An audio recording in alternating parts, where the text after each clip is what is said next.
हमें अपनी करियर में हेल्प नहीं करती, लेकिन हमारी रिलेशनशिप्स में, हमारी रोज़मर्रा की ज़िंदगी में, हर जगह पर हमें काम आती है। तो किसी को पता है कि इमोशनल इंटेलिजेंस होती क्या है? कुछ मेरी मदर्स हैं जिन्होंने कुछ सेशंस लिए हुए मेरे साथ, उनको डेफिनेट पता होना चाहिए। तो कोई बता सकते हैं क्या है, या क्या आइडिया क्या है इमोशनल इंटेलिजेंस से? इमोशनल इंटेलिजेंस से ये बुलाते हैं कि आज आपका मूड कैसा है, और क्या फील कर रहे हैं, किस तरह से, तो उसके मुताबिक यानी कि दिन गुजरता है। जैसे हम सुबह सुबह थके हुए होते हैं और कभी कभी हम परेशान भी होते हैं, तो ये होता है इमोशनल कि क्या है। Thank you.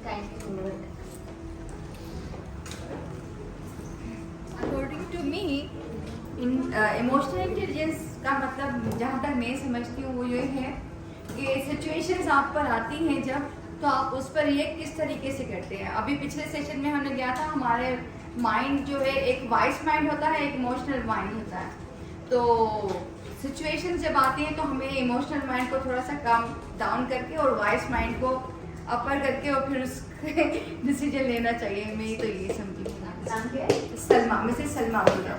ओके, तो समीना जी और शर्मा जी ने बिल्कुल सही बात की है, लेकिन इमोशनल इंटेलिजेंस इन दोनों चीज़ों का कॉम्बिनेशन है। पहले तो अपने आप को पहचानना और फिर अपने ऊपर किस तरीके से कंट्रोल करना है, किस तरीके से मैनेज करना है अपने आप को, तो वो भी इमोशनल इंटेलिजेंस का पार्ट है। तो आज हम काफ़ी चीज़ें सिर्फ डिस्कस ही नहीं, प्रैक्टिस भी करेंगे, ताकि इस सेशन से जब आप लोग निकलें तो थोड़ा और इमोशनली इंटेलिजेंट होकर जाएँ। आप कुछ बोलना चाहें? सॉरी, मैं ज़रा देर से आया। आपका सवाल यही था ना कि इमोशनल इंटेलिजेंस है क्या? मैं ये समझता हूँ कि इमोशनल इंटेलिजेंस इस तरह से है कि डील इस तरह करना किसी मामले को कि दूसरे का एहसास करके, सिर्फ अपना एहसास ना करके, बल्कि सिचुएशन को इस तरह डील करना कि दूसरे के एहसास को भी अपने जहन में रखना। ये थर्ड कंपोनेंट है। तो मतलब इतनी सारी इसमें चीज़ें आ जाती हैं कि आपकी हर लाइफ के स्टेज पर ये आपको हेल्प कर सकता है, ठीक है। और यहाँ पर काफ़ी सारा यूथ भी है हमारे पास, तो आप लोग ऐसे बहुत सारे स्टेजेस से गुजरेंगे जहाँ पर ये चीज़ आपको बहुत ज़्यादा काम आएगी। ओके, तो मैं पहले थोड़ी सी इसकी हिस्ट्री बताऊंगी। एक रिसर्चर थे डैनियल गोल्डमैन करके, उन्होंने 1995 में एक स्टडी की थी जिसमें उन्होंने सबसे टॉप कंपनीज के 200 सबसे टॉप पोजीशंस पे जो लोग होते हैं उनको स्टडी किया। मतलब आप समझे कि सीईओ से भी ऊपर जो लोग होते हैं, जो कंट्रोल कर रहे होते हैं पूरी कॉर्पोरेशंस को, जब उनको स्टडी किया तो उनको पता चला कि इनमें आईक्यू से ज़्यादा ईक्यू है। अब आईक्यू क्या होता है? आईक्यू हमारा होता है मैथ्स, इंग्लिश, साइंस में हम किस तरीके से अच्छे हैं, एकेडमिक्स में हम किस तरीके से परफॉर्म कर रहे हैं, हमारा जहनी दिमाग मतलब किस तरीके से चल रहा है, राइट, कैलकुलेट कैसे कर सकते हैं, लॉजिकल रीजनिंग जिसको बोलते हैं, वो हमारे आईक्यू में आ जाती है।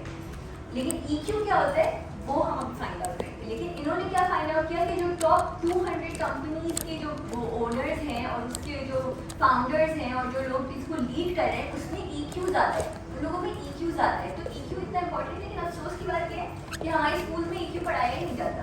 हमें पता ही नहीं है कि ईक्यू है क्या। हमें सिर्फ ये पता है कि अच्छा ठीक है, हमें इंटेलिजेंट होना है, हमें स्मार्ट होना है, हमें ए ग्रेड स्टूडेंट बनना है, लेकिन हमें ये कोई नहीं सिखा रहा कि हमें इमोशनली इंटेलिजेंट कैसे होना है। लेकिन अगर हम लोग इसको देखें, 1995 की स्टडी है, तो उसमें भी सबसे सक्सेसफुल तरीन जो लोग थे उनमें ईक्यू ज़्यादा था, right. So it's very important. अच्छा, अब वो है क्या? जैसे कि मैंने सवाल पूछा तो आप लोग तीनों ने बिल्कुल सही आंसर किया, क्योंकि ईक्यू के अंदर कुछ बहुत 5 कंपोनेंट्स हैं, ठीक है। उसमें पहले तो आ जाते हैं सेल्फ अवेयरनेस, ठीक है, मतलब अपने आप को पहचानना। फिर आ जाता है सेल्फ रेगुलेशन, कि पहचान के अब हम मैनेज कैसे करेंगे। फिर आ जाता है मोटिवेशन, अपने आप को किस तरीके से पुश करेंगे अपने गोल्स को अचीव करने के लिए। उसके बाद एम्पैथी, जो आपने बात की, कि एहसास होना, दूसरों का एहसास होना, उनसे किस तरीके से बात करनी है, उनका मूड समझ जाना। And the last thing is social skills, कि हम लोग किस तरीके से परफॉर्म करें, लीडरशिप स्किल्स क्या है, टीम में कैसे परफॉर्म करें, आपसी ताल्लुकात बिल्ड कर सकते हैं या नहीं कर सकते।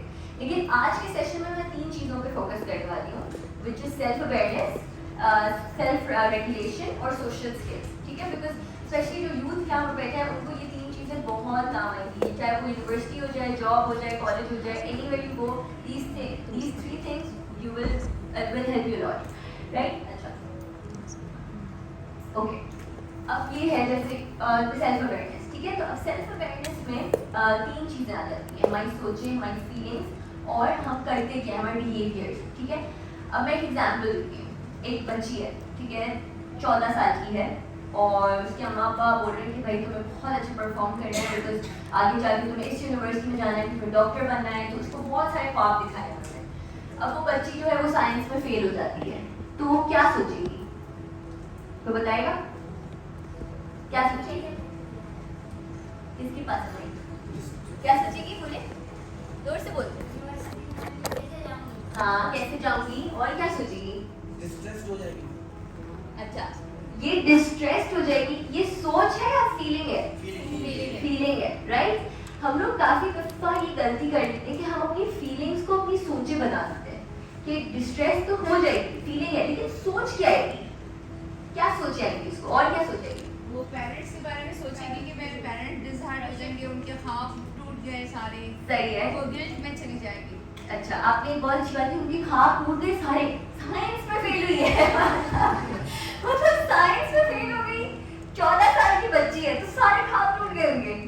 आप खाली सोचिए कि हम लोग को इतनी एक्सट्रीम सोचें क्यों आती हैं। हम लोग एक इतनी सी चीज को, मैं ये नहीं बोल रही कि साइंस में फेल होना कोई अच्छी बात है, लेकिन क्या उससे बाकी आपके पेरेंट्स के ख्वाब टूटते हैं?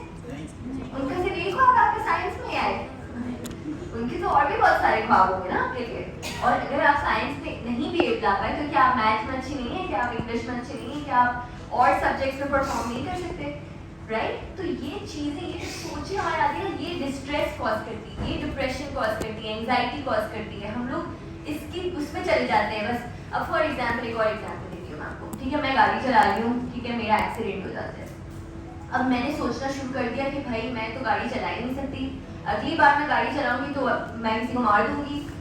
अब मेरी फीलिंग क्या होगी? डर, एंग्जाइटी, घबराहट, ये मेरी फीलिंग है, मेरी सोच क्या है? मैं गाड़ी नहीं चला सकती, मैं किसी को मार दूंगी, मैं बिल्कुल फेलियर हूँ, ठीक है। और मेरा बिहेवियर क्या होगा? क्या करूंगी मैं जब मेरी ये सोच? हाँ जी, सही है, बाकी मारूंगी, लेकिन गाड़ी में बैठूंगी तो मारूंगी ना। मैं यही एग्जाम्पल दी थी ना कि अब आपने बोला कि मैं तो जाऊंगी नहीं गाड़ी में, सही है, मैं इतना डरूंगी कि मैं गिव अप कर दूंगी। And this is what we do in life. अब वो जो बच्ची है, वो वाकई ऐसे एग्जाम्पल्स मेरे पास आते हैं जिसमें बच्चे फेल हुए हुए होते हैं एक सब्जेक्ट में, but they quit their college, they don't apply to universities because of this fear कि they won't be able to succeed. और क्योंकि एक दफ़ा उस चीज़ ने उनको इतना डिस्ट्रेस में डाल दिया होता है कि उनको वापस से वो चीज़ नहीं ट्राई करनी होती। वो बोलते हैं कि अभी तो मैंने किया था और वैसे हुआ नहीं, तो अब वापस थोड़ी होगा, यू नो। और ये हम लोग को स्कूल नहीं सिखाया होता कि ये चीज़ें हो रही है आपके साथ। जी बोले,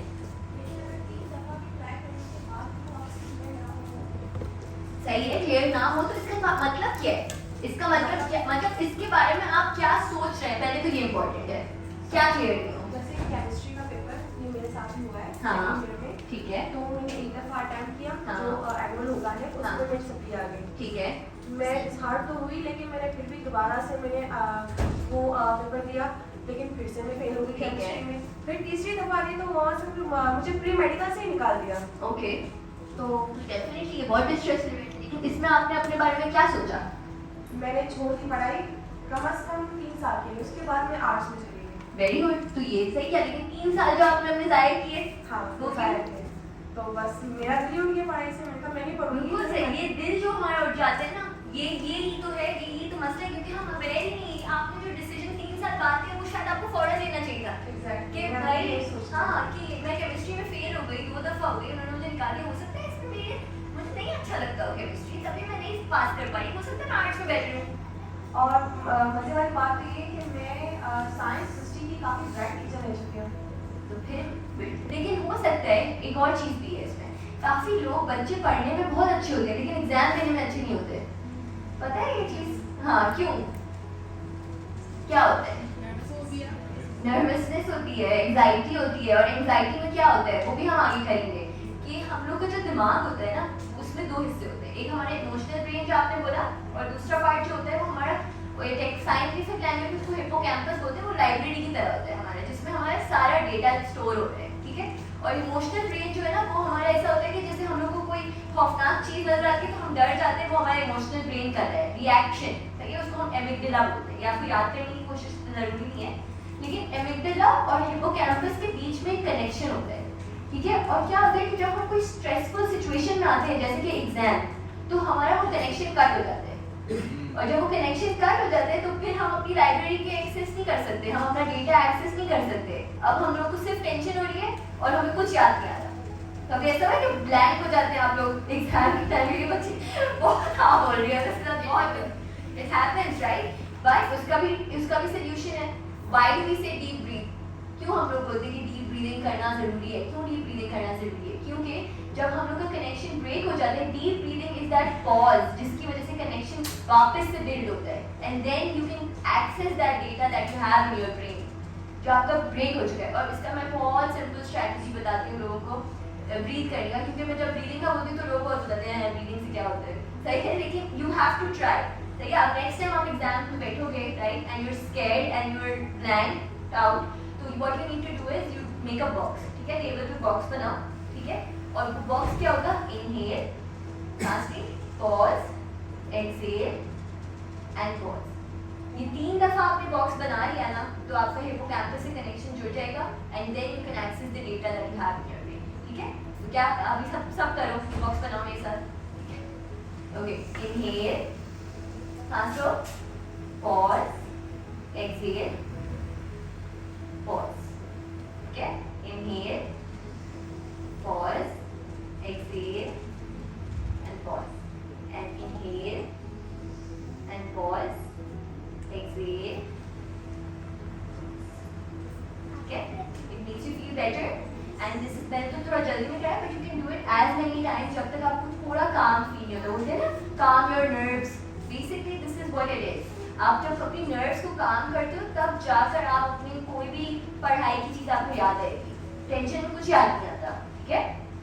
so this is very important. अच्छा, हम काम करते हैं सेल्फ अवेयरनेस, ठीक है। तो सोचें जो होती है वो हमारी लाइफ को बहुत मेसअप करती है, ठीक है। इसका एग्जाम्पल सबको समझ आ गया, सही है। तो इट्स वेरी इंपॉर्टेंट कि हम ये अपने आप से पूछें कि हम सोच क्या रहे हैं उस वक्त। अब ये क्यों इंपॉर्टेंट है? क्यों हमारी सोच पे हम ट्रस्ट नहीं कर सकते? क्यों नहीं कर सकते बताएं? क्या मसला है हमारी सोचों के साथ? कॉन्फिडेंस क्यों नहीं होता? मतलब क्यों? अगर आपका दिमाग कोई चीज बोल रहा है तो सच ही होगा। मतलब हम बोलते हैं ना मुझे यकीन है कि ये हुआ होगा, मुझे यकीन है वो मेरे बारे में ही बात कर रहे हैं, मतलब मुझे पता है मैं फेल हो जाऊंगी। मतलब किसने बोला है आपको ये चीज? क्यों हम अपनी सोचों पे इतना यकीन करते हैं और नहीं क्यों करना चाहिए? क्या मसला है सोचों के साथ? किसी को कुछ आइडिया है? आती कहाँ से है सोचें इतनी सारी? ब्रेन से आती है, लेकिन ब्रेन में हर किसी की सोच अलग क्यों होती है? अब एक बच्चा होगा जो लाइट गई तो उसे सोचोगा अरे यार लाइट चली गई, एक बच्चा होगा उसने सोचा होगा यार अच्छा हुआ लाइट चली गई, थोड़ा गैप ब्रेक मिला। हर कोई अलग तरीके से क्यों सोचता है? क्यों अलग अलग इंसान अलग तरीके से सोचते हैं? क्या चीज उनकी सोचों को डिफाइन करती है? माशरा और ख्वाहिशात। अच्छा, ख्वाहिशात और प्रीवियस एक्सपीरियंसेस। वेरी गुड, उनके प्रीवियस एक्सपीरियंसेस।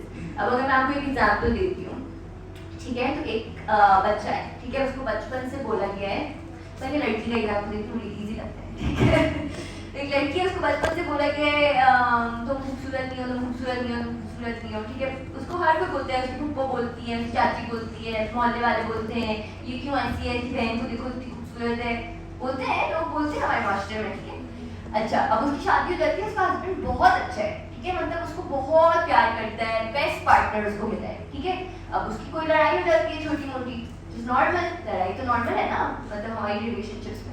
लेकिन अब वो बच्ची जो है कि वो अब वो बड़ी हो गई है और उसके दिमाग में सिर्फ ये सोच आ रही है कि मेरा हस्बैंड मुझसे प्यार नहीं करता क्योंकि मैं खूबसूरत नहीं हूँ, क्योंकि उसको इतना बचपन में ये बोला गया है, तो उसके अंदर ये यकीन बैठ गया है, तो उसकी सोचें हमेशा यही आएंगी, मेरी सास मुझे डांट देंगी कि मैं खूबसूरत नहीं हूँ, मेरे बच्चे मेरी बातें सुनेंगे कि मैं खूबसूरत, मतलब उनकी सोचें उनके बचपन के तजुर्बात से लिंक हो जाती हैं, वो हमारी सोचें डिफाइन करते हैं, इसलिए सोचों पर हम यकीन नहीं कर सकते।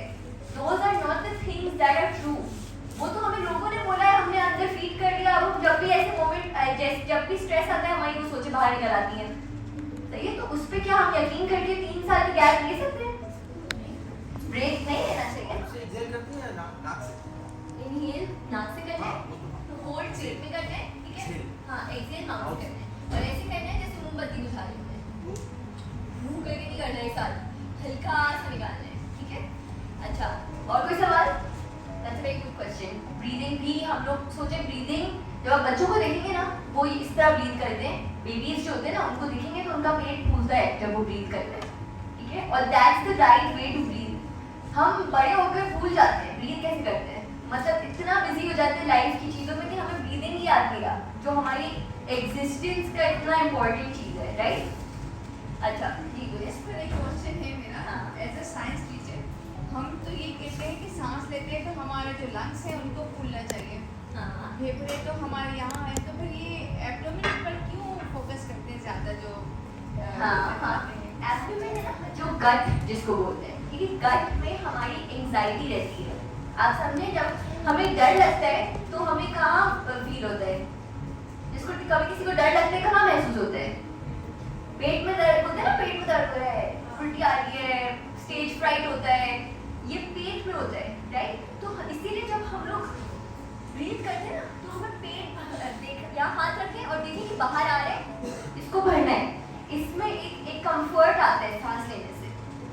Does it make sense? मैं इसमें ज़्यादा लॉजिक में नहीं जाना चाह रही, मैं एक्सपर्ट नहीं हूँ इस चीज़ की, लेकिन जो मुझे पता है इसकी नॉलेज यही है कि हमारी जो एंजाइटी होती है, जो फियर, जो एमिगडाला है ना, जो दिमाग का जो हिस्सा है जहाँ से फियर और वो एंगर और ये सब चीज़ें मैनेज हो रही होती हैं, वो ये ट्रिगर करते हैं, वो ट्रिगर यहाँ पर करते हैं, राइट। तो इसीलिए यहाँ पर हमें ब्रीथ करना ज़रूरी है, ताकि वो कनेक्शन जो है ना वो यहाँ तक आए और वो जो टेंशन है वो रिलीज़ हो, वो जो यहाँ टेंशन फील हो रही है ना वो रिलीज़ हो, ठीक है। Make sense? अच्छा, तो अब हम आ जाते हैं कि भाई वो बच्ची थी तो उसके साथ उसको बचपन में ये बोला गया, तो इसीलिए अच्छा ये कर लेना। तो बेसिकली जो हमारा माइंड है ना, वो हमारे साथ ट्रिक्स करते हैं, ठीक है। और उसको हम लोग साइंटिफिक लैंग्वेज में बोलते हैं कॉग्निटिव डिस्टॉर्शंस, ठीक है। थोड़ा मुश्किल सा वर्ड है, लेकिन इसका मतलब बहुत सिंपल है। इसका मतलब ये होता है, कॉग्निटिव इज थॉट्स, ठीक है, हमारी सोच, और डिस्टॉर्शंस इज कि कोई चीज़ को खराब करते हैं, ठीक है। तो जब हमारी सोचें हमारी जिंदगी को खराब कर देती है, वो उसको हम बोलते हैं कॉग्निटिव डिस्टॉर्शंस, ठीक है। और उसको आसान लैंग्वेज में हम बोल सकते हैं थिंकिंग एरर्स। जैसे एक वायरस आ जाता है ना कंप्यूटर में, तो इसी तरह हमारी थॉट्स कभी कभी हमारे साथ इस तरह वायरस क्रिएट करती है हमारे दिमाग में, ठीक है। और हमारा दिमाग बिल्कुल ब्लॉक हो जाता है, हम बिल्कुल लाइफ गिव अप कर देते हैं, हम डिप्रेशन में चले जाते हैं, एंग्जाइटी में चले जाते हैं, वर्स्ट केसेस में सुसाइड लोग कर लेते हैं, ठीक है। तो ये thinking errors are extremely dangerous. और इमोशनली इंटेलिजेंट इंसान का सबसे बड़ी चीज़ होती है कि वो थिंकिंग एरर्स पहचान लेता है, उसको पता होता है कि अच्छा ये मैं सोच रहा हूँ, ये सिर्फ मेरा एरर है, ये सिर्फ वायरस है, ये असल नहीं है, ये फैक्ट नहीं है, ये मैं इसलिए सोच रहा हूँ क्योंकि बचपन में मुझे किसी ने ये बोला था। और ये आप देखिएगा, ये होगा। जब आप अपनी सोचों को नोटिस करना शुरू करके ना, आप समझ आ जाएगी कि अच्छा ये सोच आ कहाँ से रही है, इसके रूट कॉज क्या है। और फिर ख्वाब भी वही आते हैं जो हम सोचते होते हैं, बिल्कुल। तो यार यही ख्वाब आया तो कोई ये इसमें हाँ, इसमें कुछ सच्चाई होगी। और अच्छा इसके ऊपर बात करते हो, आप बड़ी इंटरेस्टिंग है बात, इस बात क्या। अच्छा, तो ये कॉग्निटिव डिस्टॉर्शन समझ आ गया सबको? यस, ठीक है। अच्छा, अब हम लोग एक एक करके ये कॉग्निटिव डिस्टॉर्शंस को डिस्कस करेंगे, किस टाइप के होते हैं, और कुछ एग्जांपल मैं दूंगी, कुछ एग्जांपल्स आप मुझे बताएंगे, ठीक है, कि ऐसा किस तरीके से होता है, ठीक है। तो जो पहला डिस्टॉर्शन है या एरर है जो हमारे दिमाग करता है हमारे साथ, वो होता है पर्सनलाइजिंग। पर्सनलाइजिंग का मतलब है, ऐसे एक एग्जांपल मैं आपको देती हूँ कि मैं चल रही हूँ और यहाँ दो लोग बातें कर रहे हैं, या वो किसी भी चीज़ के बारे में बातें कर रहे हैं, लेकिन मैं चल रही हूँ तो मुझे लग रहा है वो मेरे बारे में बातें कर रहे हैं। हर चीज़ को अपने ऊपर ले लेना, पर्सनलाइजिंग। अगर फॉर एग्जाम्पल क्या हुआ, मैं आपके ऑफिस में काम करती हूँ और वहाँ पर एक बहुत बुरी खबर आती है, ठीक है। तो मैंने फ़ौरन अपने ऊपर ले लिया कि यार मैंने परसों ये जो चीज़ की थी ना, उस फाइल को मैंने कैबिनेट में नहीं रखा था, इस वजह से ये बुरी खबर आई है। हालांकि उससे आपका कोई रिलेशन नहीं है, लेकिन आपने अपने ऊपर फ़ौरन से ले लिया कि ये मेरी वजह से हुआ है। अपने आप को ब्लेम करना हर चीज़ के लिए। बात होता है ये ज़रूरी हो जाता है किसी झगड़े को ख़त्म करने के लिए कि हाँ भाई ये मेरी गलती है, बस ये छोड़ दो, ये मेरे क्या इस वजह से। वो बोलना अलग है, बोलना की बात नहीं करेंगे, ये तो बिहेवियर हो गया ना कि आपने झगड़े को खत्म करने के लिए बोल दिया, अच्छा अच्छा मेरी गलती है यार, रफा दफा करो, वो अलग बात है। अब हाँ, मैंने ऐसा क्यों की नहीं। अब आप सोचो कि आपके घर में लड़ाई हो जाती है बहुत बड़ी, ठीक है, और आप अपने कमरे में बैठी हैं और आप सोचिए ये मेरी वजह से हुआ, ये सोच आ रही है, ठीक है, ये बोल नहीं रही है आपको ये सोच आ रही है ये मेरी वजह से हुआ। तो फीलिंग क्या होगी इसकी, फीलिंग क्या आएगी जब आपको ये सोच आ रही है कि ये मेरी वजह से हुआ है, तो क्या फीलिंग आएगी? डर लगेगा और गिल्ट आएगा, पछतावा होगा कि यार मैंने क्यों किया, मैंने क्या बोला, ये कैसे किया, क्यों मैं हूँ ही क्यों, मैं जिंदगी में हूँ ही क्यों, मेरी वजह से इतने मतलब एक्सट्रीम सोचे मैं अगर आपको बताऊँ तो लोग इस एग्जिस्टेंशियल क्राइसिस में चले जाते हैं कि मैं एग्जिस्ट ही क्यों करता हूँ, मेरी वजह से ही मसले होते रहते हैं। तो ये भी होता है हमारे साथ, ठीक है। पर्सनलाइजिंग, दूसरी चीज मैग्नीफाइंग, ठीक है। मैग्नीफाइंग ग्लास होता है ना, उसके अंदर से कोई भी चीज़ देखेंगे वो बड़ी नजर आएगी। तो हमारा एक थिंकिंग एरर ये भी होता है कि भाई हम कोई भी प्रॉब्लम को मैग्नीफाइंग ग्लास के अंदर देख रहे होते हैं कि इतनी सी प्रॉब्लम है लेकिन हम इतना बड़ा करते हैं। जैसे कि वो साइंस में बच्ची फेल हुई तो उन्होंने बोला इसने ख्वाब ही तोड़ दिए भाई, पेरेंट्स के ख्वाब टूट गए। वो तो साइंस में फेल हुई ना, नेक्स्ट टाइम हो सकता है पास हो जाए, हो सकता है वो और मेहनत करे तो हो जाए, कोई ना कोई तरीका निकल जाए। लेकिन हम सोचते हैं ये हमारी जिंदगी खत्म हो गई क्योंकि मैं तो बस फेल हो गई। सही है, सही है। अच्छा, इसी तरीके से हमारी एक होती है ऑल और नथिंग, ठीक है। ऑल और नथिंग से क्या समझ आता है कि या तो तुम मुझसे बात करो या तो तुम मेरे दोस्त की, सही है। या मतलब अभी अभी यहाँ पर स्कूल में रुको, चाहे उसकी लाइफ में इतनी प्रॉब्लम्स हो रहे हो लेकिन हम बोले नहीं रुको वरना तुम मेरे दोस्त की। इस तरह की चीज करते ना, ऑल और नथिंग। या तो है ना मेरा ए ग्रेड आए या तो मैं फेलियर, मतलब बी सी डी ई कुछ भी नहीं है भाई, या तो ए आए या तो कुछ मतलब या तो फेलियर हो, बी आए तो फेल, सही है। तो इस तरह भी हम सोचते हैं, ये परफेक्शनिज्म की भी मसला होता है। जो लोग परफेक्शनिस्ट होते हैं सिर्फ थिंकिंग एरर्स से उन लोगों में नहीं आते जिनमें एहसासी कमजोरी होती है। थिंकिंग एरर्स उन लोगों में भी आते हैं जिनको होता है कि बस हम बेस्ट हैं, उनको होता है कि बस हम लोग या तो पूरा अचीव करेंगे या तो हम अचीव करेंगे ही नहीं, सही है। तो ये भी थोड़ा सा मसला है, दरमियाना भी हो सकता है ना। कुछ बोलना चाह रहे हैं? बोले हाँ सही बोले।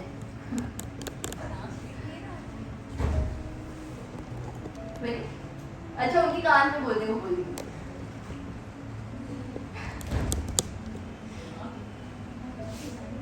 आपको क्या सोचा है कि आपको लग रहा है कि हम हंसेंगे आपके ऊपर? नहीं यानी कि ये होता है कि मेरी एक बेस्ट फ्रेंड थी स्कूल में और हाँ मुझे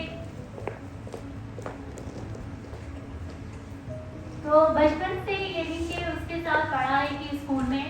तो आगे मेरे अबू ने कहा कि तुमने उसके साथ नहीं पढ़ना क्योंकि जो कि तुम PCH में जाओगी। तो क्योंकि मैंने कहा नहीं, मेरी दोस्त तो वो दूर पढ़ता है, मैं अपनी दोस्त के साथ ही पढ़ूँगी। तो यानी कि मेरे अबू ने कहा नहीं जाना है, तो मैंने घर में रोना धोना खाना पीना छोड़ दिया कि नहीं मैं तो अपनी दोस्त के साथ ही पढ़ूँगी। PCH उसको दूर पढ़ता है तो मैंने वहाँ पढ़ना ही नहीं है, मैंने जी जैसा भी है मैं उधर ही पढ़ूँगी। तो मेरे अबू ने कहा नहीं। जब 1-2 दिन हो गए मैंने ऐसे किया तो मेरे अबू मान गए कि ठीक है तुम जाओ उसी के साथ जाओ। फिर मेरा एडमिशन हो गया। फिर अभी मैंने उससे कहा कि तुम मेरे साथ पढ़ो, उसने कहा कि मैं नहीं पढ़ सकती आगे ना, मेरा दिल नहीं है पढ़ने को। मैंने उससे कहा कि तुम्हारा पढ़ने को दिल नहीं है, मुझे पहले बता देती, मैंने अपना फ्यूचर खराब किया, तुम मुझसे अब कह रही हो मेरा दिल नहीं है, तो आज से तुम मेरी दोस्त भी नहीं। तो कहती ठीक है, कहती ठीक है, अगर ऐसा तुम कहती हो कि मैं तुम्हारी दोस्त नहीं हूँ तो ऐसा नहीं है, हमने बचपन साथ में था, अभी तुम फिर एडमिशन लो।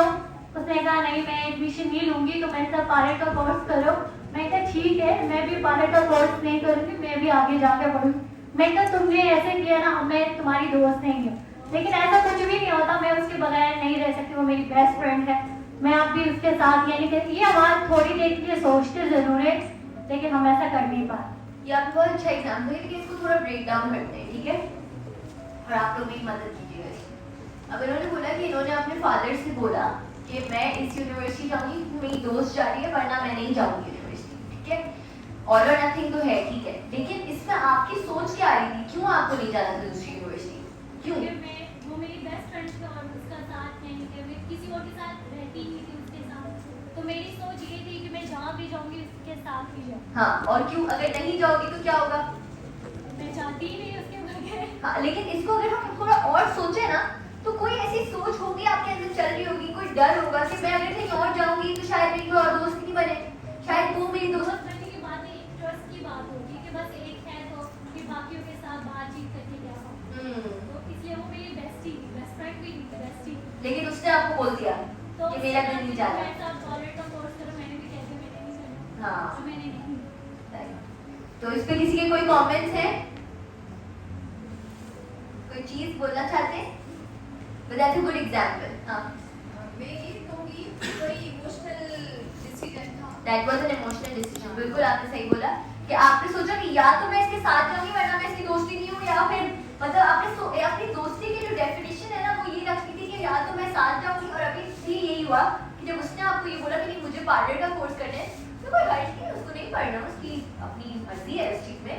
लेकिन आप लोगों की दोस्ती तो यही होती है कि भाई तुम मेरे साथ ही रहोगी जिंदगी भर। तो ये ऑल और नथिंग का बहुत अच्छा एग्जाम्पल है कि आपने अपने दिमाग में ये डेफिनेशन बनाई है, यही दोस्ती है। मतलब अगर वो मेरी शादी में नहीं आया तो दोस्ती खत्म, चाहे उसको कोरोना हो गया हो, चाहे वो हॉस्पिटल में बैठा हो, चाहे उसके घर में कोई कुछ हो गया, नहीं नहीं नहीं वो मेरी शादी में नहीं आया। हम करते हैं ऐसी चीजें, अपनी कंडीशंस अटैच कर लेते हैं लोगों के साथ। यही कह रहा हूं। बिल्कुल कंडीशनैलिटी आ जाती है, कंडीशंस आ जाती है, रिलेशन में कंडीशन आ जाती है, एम्पैथी खत्म हो जाती है, अपने आप को तंग बोलते हैं हम। आप ही तंग हुई ना इस चीज से, आपने कैसा डिसीजन लिया जो आपने सोचा कि यही दोस्ती है, फिर आपको आगे जाके हर्ट हुआ होगा जब उसने बोला होगा, क्योंकि आपके दिमाग में तो दोस्ती यही था कि साथ रहना, राइट? तो ये जो हम लोग के दिमाग हमारे साथ गेम्स करते हैं, इस पर हम लोग को don't fall for it, think कि ये क्या सच कर सही है, इसका एविडेंस क्या है, किसने बोला है कि दोस्ती यही है कि हमें साथ साथ रहना है? दोस्ती तो ये भी हो सकती है कि हम साथ समंदर पार रहे हैं और बातें करें, है ना? ये भी हो सकता है दोस्ती। तो ये हम लोग अपनी खुद की डेफिनेशन बना लेते हैं चीजों में। अच्छा और मैग्नीफाइंग हो गया, ऑफलाइजिंग भी मैंने बता दिया था कि एफ आया तो भाई जिंदगी में कुछ नहीं कर सकती मैं, ठीक है? जैसे कि आपके साथ हुआ था केमिस्ट्री में होने में, हाँ ठीक है। अच्छा आइदर और मतलब ऑल और नथिंग, ठीक है? जंपिंग टू कंक्लूजन, ये भी बहुत करते हैं हम लोग। जंपिंग टू कंक्लूजन का मतलब ये कि भाई क्या हाँ कि अब है ना अम्मा फोन नहीं उठा रही, जरूर कुछ बुरा हुआ होगा, मतलब कुछ मसला हो गया है भाई, मतलब या फिर है ना ये दोस्त फोन नहीं उठा रही, ये इससे मेरी दोस्ती तोड़ दी है, ये चली गई है, शादी कर ली है, मतलब इस तरह के ख्यालात आते हैं। मुझे 1-2 दिन में मैसेज नहीं आया जॉब से, मुझे नहीं लेंगे, मतलब अभी तो 2 दिन हुए हैं, अभी तो किसी ने कुछ बताया भी नहीं है, प्रोसेस शुरू भी नहीं हुआ नहीं, लेकिन हमने अपने दिमाग में सोच लिया कि हमें नहीं मिलेगा, हम डिप्रेशन में चले गए हैं उन 2 दिन में और पगड़ी कर रहे हैं। तो ये हम jumping to conclusion is also a thinking error. ये इसलिए मैं आप लोगों को इसकी तफसीली तौर पे बताई कि अब आप लोगों के साथ जब ये होगा ना तो आप लोगों को याद आएगा कि अच्छा मैं ये कर रहा हूँ, अच्छा मैं मैग्नीफाई कर रहा हूँ प्रॉब्लम को, या मैं ऑल और नथिंग कर रहा हूँ, या मैं जंप कर रहा हूँ। बच्चे बाहर होते हैं, कॉल कर रहे हैं, नई बुक्स बिजी हैं, तो फिर पेरेंट्स सोच लेते हैं कि ऐसा कितना दफा होता है कि मैं सो नहीं सका क्योंकि तुम मेरा फोन नहीं उठाती, क्योंकि मुझे अजीब अजीब ख्याल आ रहे थे। भाई क्यों आ रहे थे आपको अजीब अजीब ख्याल? मतलब थोड़ा इंतजार करिए, मतलब नहीं लग रहा होगा फोन, काफी सारी चीजें थी, लेकिन क्यों ये खौफ भी कहाँ से आ रहा है? कुछ हुआ होगा डेफिनेटली, बचपन में ऐसी कोई चीज आपने सुनी होगी, या आजकल के हालात ऐसे हैं, हम रोज न्यूज में सुन रहे हैं ये हो रहा है वो हो रहा है, तो ऑब्वियसली ये चीजें आपको अफेक्ट करती है, ये चीजें हमारे अंदर खौफ बिठा देती है, और फिर हमारी सोचें उसी से डिफाइन हो रही होती है। सही है? अच्छा ओवर जनरलाइजिंग, ठीक है? ओवर जनरलाइजिंग इज कि आपने वही चीज है ना कि ये बहुत उससे सिमिलर है टू मैक्सिमाइजिंग, ठीक है? कि भाई मेरा एफ आया तो मैं फेलियर ही हूँ, सही है? जैसे कि मैं है ना मैं इस चीज की मतलब मेरे होंठ अच्छे नहीं है तो मैं अगली हूँ, सही है? मतलब एक छोटी सी चीज को पकड़ के उसको जनरलाइज कर दिया पूरी चीज पर, ठीक है? अब पाकिस्तान में कोई बुरी चीज हुई तो पूरा पाकिस्तान ही बुरा है, हम इस तरह की चीजें करते हैं। या एक और चीज, एक एग्जांपल बड़ा अच्छा लगता है मुझे ओवर जनरलाइजेशन का, आप हमेशा मेरे साथ ये करते हैं, ये अम्मी ने कुछ पसंदीदा नहीं बनाया, भाई के लिए बना दिया, तो आप अम्मी को बोल रहे हैं आप हमेशा मेरे साथ ये करती हैं। ऐसा तो हो ही नहीं सकता कि हमेशा करती हो, डेफिनेटली आपके लिए भी कभी कभी करती होंगी, लेकिन ये जो हम हमेशा का लफ्ज यूज करते हैं ना अपनी रिलेशनशिप्स में, ये बहुत लड़ाइयाँ पैदा करता है। हस्बैंड वाइफ हो जाए, भाई बहन हो जाए, अम्मी अब्बू से जब हम बात कर रहे होते हैं, हम हमेशा ये बोलते हैं, हाँ, मैं बोल रही हूँ, हमेशा ये बोलते हैं कि है ना आप जैसे हस्बैंड वाइफ के बीच में होते हैं, तुम तो कभी मेरी तारीफ नहीं करती, भाई कभी तो की ही होगी, ऐसा तो हो ही नहीं सकता कि उसने कभी तारीफ नहीं की हो, लेकिन हम लोग इस तरीके से तो हमेशा मुझे नीचा दिखाने की कोशिश कर रहे होते हो, राइट? तो हम लोग इस तरह की बड़ी टर्म्स यूज करते हैं कि वो दूसरे बंदे की इतनी सी एफर्ट को भी हम रिकॉग्नाइज नहीं कर रहे होते, हम बस सोचते हैं कि उसने एक गलती कर दी मतलब वो पूरा इंसान ही बुरा है, ठीक है? तो ये हम बहुत कर रहे होते हैं। तो अपनी रिलेशनशिप में ये अच्छा नहीं होगा कि मैं उसको बोलूँ कि आज मेरा दिल इस चीज से दुखा है, आज जो आपने बात की ना वो मुझे अच्छी नहीं लगी आज, लेकिन ये नहीं हमेशा तुम ऐसे बात करते हो तो उसको भी समझ आएगा ना कि मैं हमेशा के लिए सॉरी बोलूं, मतलब इतना तो मैं नहीं कर सकता, आज के लिए सॉरी फिर भी इंसान बोल देता है, हमेशा इज टू बिग, राइट? अच्छा ओवर जनरलाइजिंग हो गया, आप मैजिकल थिंकिंग पे आ जाते हैं। ये मेरा फेवरेट है, ठीक है। मैजिकल थिंकिंग जो आपने बोला ना, मेरे ख्वाब में आया, ये तो सच्ची होगा, मतलब या फिर है ना, कितने लोगों ने ये सुना है कि कैंची चलाने से लड़ाइयाँ होती हैं सही है। और मतलब और क्या होता था, बिल्ली क्रॉस कर दे, सही है। हाँ दूध ऊपर चाहिए तो मैं पहले बता दूंगी, दूध पे कैसे लड़ाई होती है, रात को झाड़ू नहीं लगानी चाहिए। मिथ और magical thinking, this is what magical thinking is. और पता है उसमें आपने बात की थी ना, ये कि होता है, फिर क्या होता है कि मसला ये होता है कि जब मैंने सोच लिया आज मैंने कैंची चलाई है, अब देखना लड़ाई होगी, अब लड़ाई होगी, आप वेट कर रहे हैं, अब लड़ाई होगी, तो वो तो होगी ना, क्योंकि आप वेट कर रहे हैं, आप कुछ ना कुछ करेंगे जिसकी वजह से लड़ाई होगी। कुछ भी ऐसा नहीं है। और ऑनेस्टली अगर आप अपने दीन से भी चेक करें ना, अपने रिलीजन में भी चेक करें, तो ऐसा नहीं है, ख्वाबों की ताबीर हम नहीं कर सकते, हम क्वालिफाइड ही नहीं है, क्योंकि आपके सबकॉन्शियस में चलते हैं, आपके दिमाग में कोई ऐसी चीज चल रही, किसी ने आपको शायद बोला है कि चुपकली का मतलब ये है कि है ना आपके कोई दुश्मन है। हाँ हो सकता है फोबिया हो, तो इसी वजह से ख्वाब में आता हो डर। तो हमारे ख्वाब में वो चीजें आती है जो हमारे अंदर, जो हमारे सामने वाले ब्रेन में नहीं है, पीछे नहीं दबी हुई है चीजें, वो आपके ख्वाबों में नजर आती है। ठीक है, ख्वाबों का मतलब ये नहीं है, हम नहीं कर सकते ख्वाबों की interpretation, we are not qualified, even as psychologist we don't interpret dreams. ठीक है, वो बहुत नेक्स्ट लेवल हो जाता है, बहुत डिफरेंट उसकी वो होती है। ठीक है, तो वो नहीं करेंगे। और मैजिकल थिंकिंग में बहुत सारी चीजें आती हैं, फिर उससे होता है कि self fulfilling prophecy. Self fulfilling prophecy ये होती है कि जब हम कोई चीज बार बार सोचते हैं तो वो वाकई होती है। बोलते हैं ना, अल्लाह ताला भी बोलते हैं अच्छा गुमान करो। अच्छा गुमान रखने का क्यों बोला है हमें, क्यों बोलते हैं पॉजिटिव थिंकिंग? क्योंकि नेगेटिव थिंकिंग से हम नेगेटिव चीजें अट्रैक्ट करते हैं। हम लोग जितना नेगेटिव सोचेंगे, हम बोलेंगे मैं फेल हो जाऊंगी, मैं फेल हो जाऊंगी, मैं फेल हो जाऊंगी, मैं फेल हो जाऊंगी, तो आप फेल होंगी, मतलब। लेकिन हमें बोलना चाहिए मैं अच्छा ग्रेड लाऊंगी, और ये भी नहीं बोलना चाहिए कि मैं फेल नहीं होंगी, मैं फेल नहीं होंगी, मैं फेल नहीं होंगी। ये तो एक सेंटेंस में ना नहीं लगाए। आप बोले कि मेरे अच्छे नंबर आएंगे, मुझे वो जॉब मिल जाएगी। हम बोलते नहीं मुझे वो जॉब नहीं मिलेगी तो क्या होगा, यू नो, डरते हैं हम लोग इन चीजों से, और फिर हम ये चीजें अट्रैक्ट करते हैं बस। तो ये नहीं करता। और मैजिकल थिंकिंग भी नहीं, कैंची वैंची कोई प्रूफ नहीं है इस चीज का कि ये होता है, रिसर्च नहीं है इतनी। और हम रिसर्च पे नहीं जाते, हम जाते कैंची चल जाए, दूध उबल जाए, झाड़ू नहीं लगाओ, इन सब चीजों से कुछ भी नहीं होता। ठीक है, अच्छा लास्ट चीज माइंड रीडिंग। ठीक है, माइंड रीडिंग के है ना, मुझे पता है तुम मेरे बारे में सोचते हो, भाई आपको बोला है उसने ये चीज के वो आपके बारे में नहीं सोच रहे हैं। मुझे पता है भाई आप मुझे बिल्कुल पसंद नहीं करते, मुझे पता है अम्मी मुझसे बिल्कुल प्यार नहीं करती, वो मेरे भाई से ज़्यादा प्यार करती हैं, आपको अम्मी ने ये बात बोली है। ऑनेस्टली जब हमारे पास क्लाइंट्स आते हैं, हम उनसे सिर्फ ये सवाल पूछते हैं कि आपको ये चीज़ बात उन्होंने बोली थी? बोलते नहीं मुझे पता है मतलब आपको किसने बोला ये चीज़? फिर हम उनसे पूछते हैं अच्छा एविडेंस क्या है आपके पास इस चीज़ का, मतलब आप हमें प्रूव करके बताएं कि वो आपसे प्यार नहीं करते। वो सोचते हैं अच्छा प्रूफ करो मैं, तो उनके पास कोई प्रूफ समझ नहीं आता। एक तो आती हाँ जिन्होंने मुझे गालियाँ दी थी, आज उन्होंने लड़ाई की थी मुझसे तो मुझसे प्यार नहीं, तो आज उन्होंने आपसे लड़ाई की थी तो उसका मतलब आपसे प्यार नहीं करती। तो इस तरह हम लोग, आप अपने आप से ये डायलॉग जो साइकोलॉजिस्ट आपसे कर रहे होते हैं ना, वो आपने अपने आप से पूछना है कि अच्छा ये सोच मुझे आ रही है कि वो मुझे बिल्कुल पसंद नहीं करता, या ये सोच मुझे आ रही है कि इंटरव्यूअर तो मुझे बिल्कुल नीचा समझा, तो इसका एविडेंस क्या है मेरे पास? क्या उसने मुझे ऐसी कोई लुक दी, या उसने मुझसे कोई ऐसी बात की, या उसने मुझे कोई लेटर भेजा है, मतलब मैं खुद ही से सोच रहा हूँ, राइट? तो mind reading is also another thinking error. ठीक है, क्लियर? सबको क्लियर हो रहा है थिंकिंग एरर्स? ठीक है। सो जब हम लोग कोई थिंकिंग एरर्स आ रहे होते हैं तो उसके बहुत सारे नुकसान होते हैं।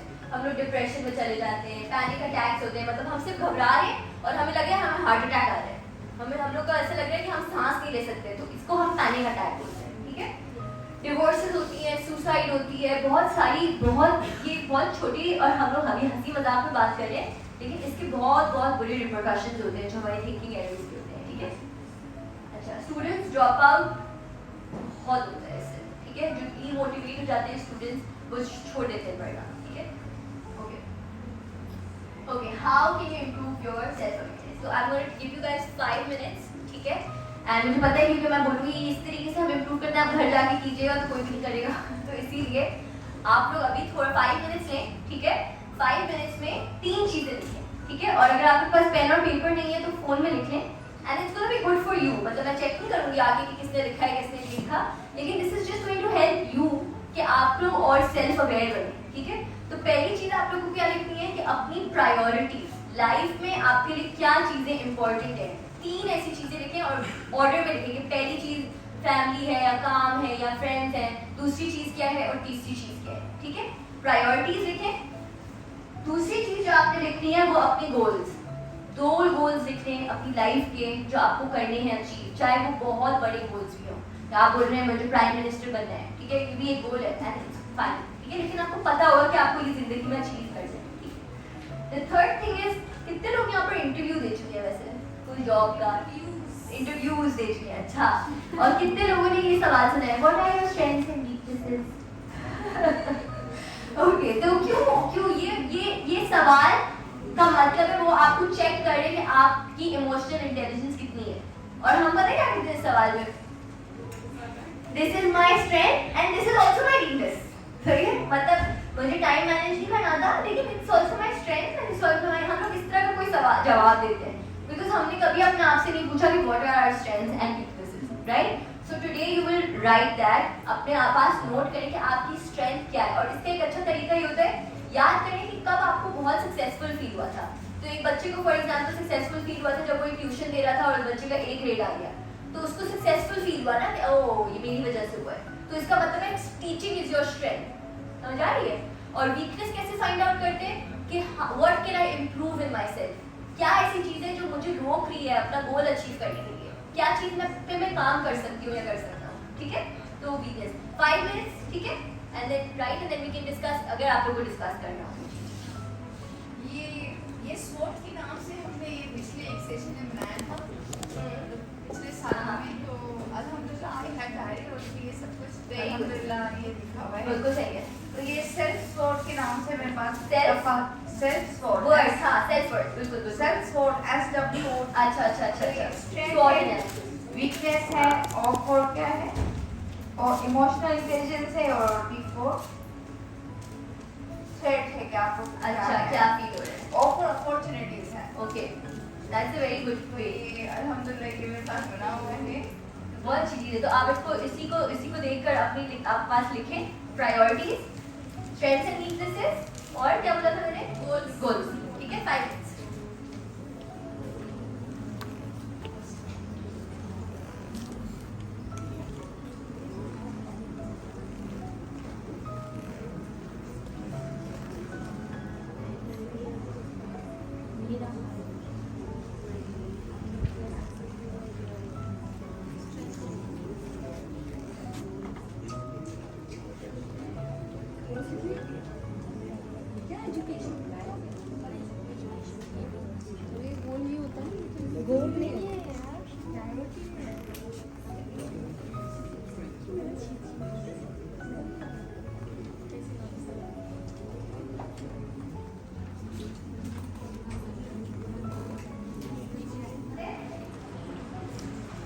Yes, I like new faces.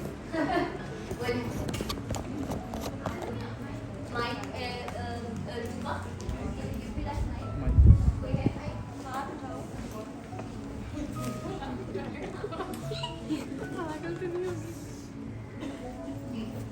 Let me discuss the priorities. Okay. मेरी first priorities मेरे parents और family है, और second मेरी self respect, और third मेरा education और career. Okay, amazing. I really like the self-respect वाला part. और goals मेरे हैं कि मुझे job करना है या तो एशियन बैंक में या तो world bank. Okay, wow, big goals. और ये भी मेरा गोल है कि मेरे पेरेंट्स मुझे प्राउड करें, ये भी इसमें शामिल है। और मेरी स्ट्रेंथ मैं खुद हूँ, और मैं बेस्ट कम्युनिकेटर हूँ, हर किसी को हंसा सकती हूँ, ये टैलेंट भी है। और नेचर लवर हूँ, छोटी बच्ची हो गया और नेचर लवर हूँ। और कमजोरी मेरी ये है कि मैं कोई वर्क मतलब जल्दी नहीं करती, लेजी हूँ थोड़ी ज़्यादा। Okay. लेकिन जब करती हूँ तो फिर बहुत जान लगा के कर देती हूँ कि हाँ बस सही करना है, amazingly, excellently. Amazing, amazing. Thank you. so much for sharing. Anybody else? What's your name? Fatima Zahra. Fatma Zehra. Thank you, Fatma. ये वेलकम। किसी और को कोई चीज शेयर करनी है? No? No? Please. she wants. You don't want to share? Are you nervous? Yes. It's okay. Don't push. It's fine. Okay. You guys backbenchers. You guys want to share? Okay, now you.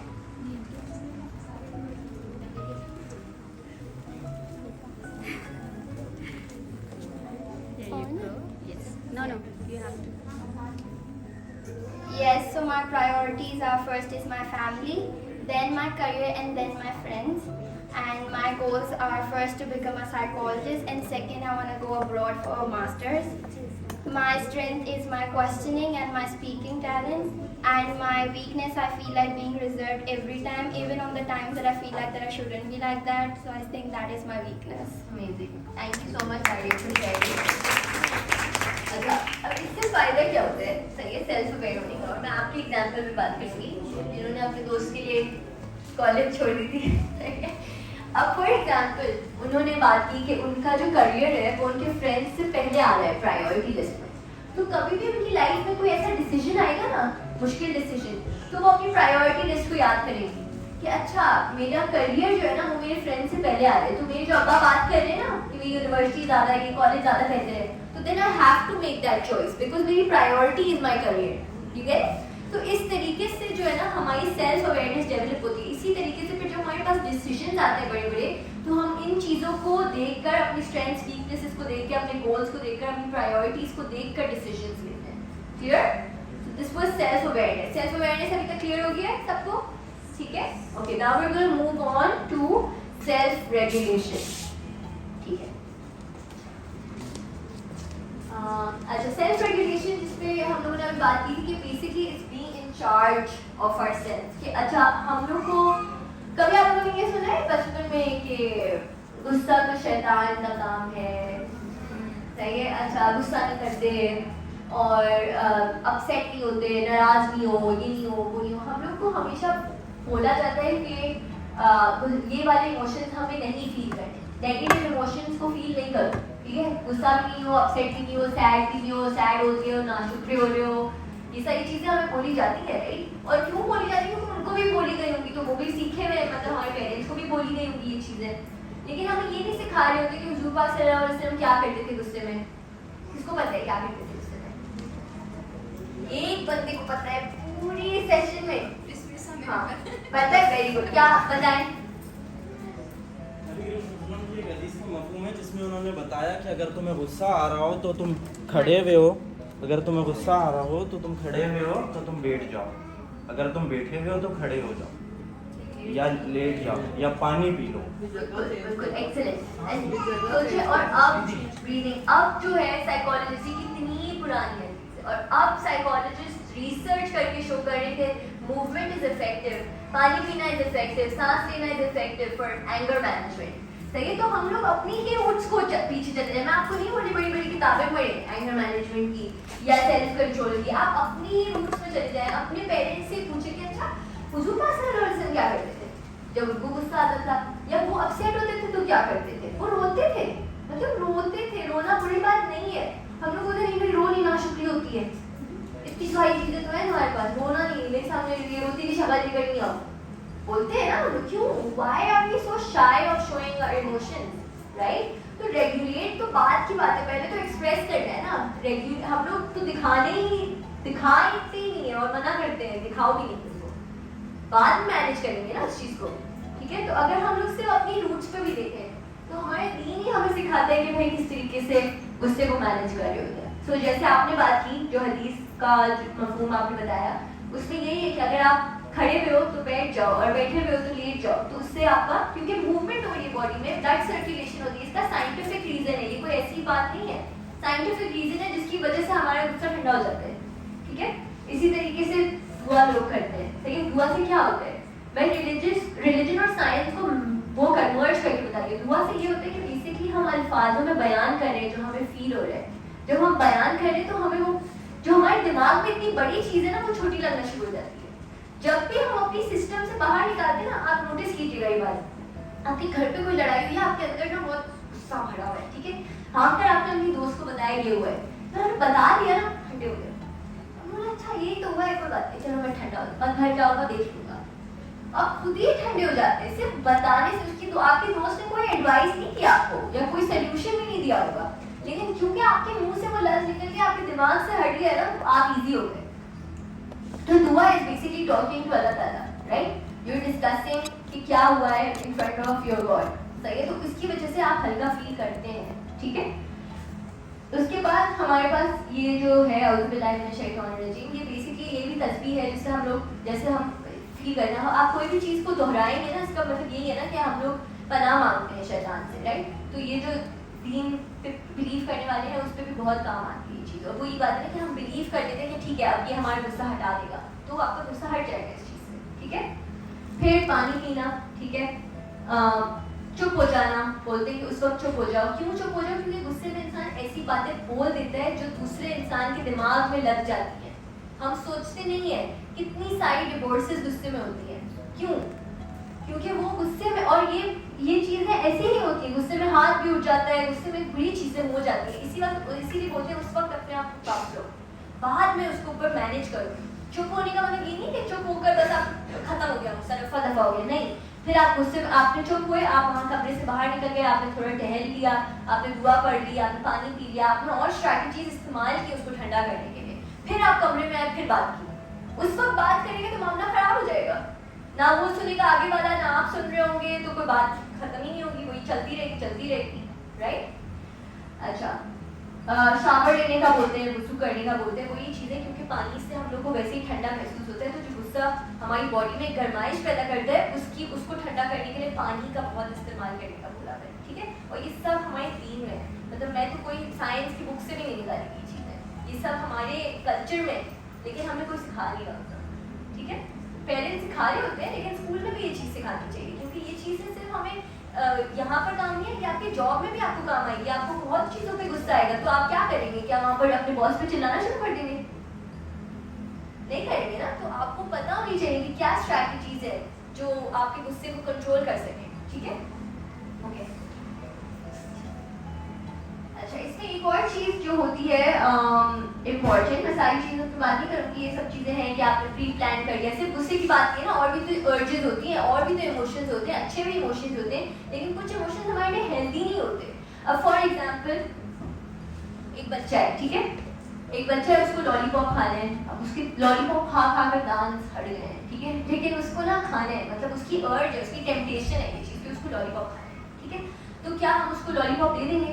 क्या उसको lollipop ले लेना चाहिए, या उसको अपनी उस अर्ज पे कंट्रोल होना चाहिए? कंट्रोल होना चाहिए, राइट? तो हमारी ऐसी बहुत सारी टेम्पटेशंस होती हैं जो हमें पता है कि अच्छी नहीं है, पबजी हो जाए, ड्रग्स हो जाए, बहुत सारी ऐसी चीज़ें जो हमारे लिए हेल्दी नहीं है, राइट? लेकिन हम, और हमें पता भी है, लेकिन हम कहते हैं यार मेरे अंदर विल पावर नहीं है, मेरे अंदर वो है ही नहीं कि मैं कंट्रोल कर सकूँ इस चीज़ में। हम बोलते हैं ना ये चीज़, बहुत सारे लोग वेट लूज करते वक्त बोलते हैं मेरे अंदर विल पावर नहीं है, मैं नहीं कर सकता। किसने बोला आपको ये आपके अंदर विल पावर नहीं है? हम सबके अंदर विल पावर है, ठीक है? हम सबके अंदर वो चीज़ है, बस हमें प्रैक्टिस करनी है उस चीज़ की, उसको स्ट्रॉन्ग करना है, हमें यकीन करना है कि हम अपने इमोशंस पर हावी हो सकते हैं, हमें अपने इमोशंस को अपने ऊपर हावी नहीं होने देना, ठीक है? तो आज हम एक छोटी सी प्रैक्टिस करेंगे उस चीज़ के ऊपर, सही है?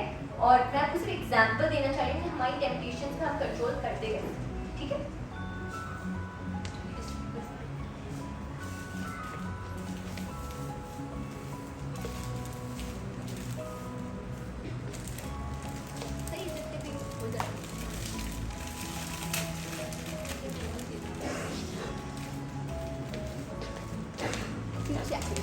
आप लोग एक कैंडी लें और पास करें, एक लीजिएगा।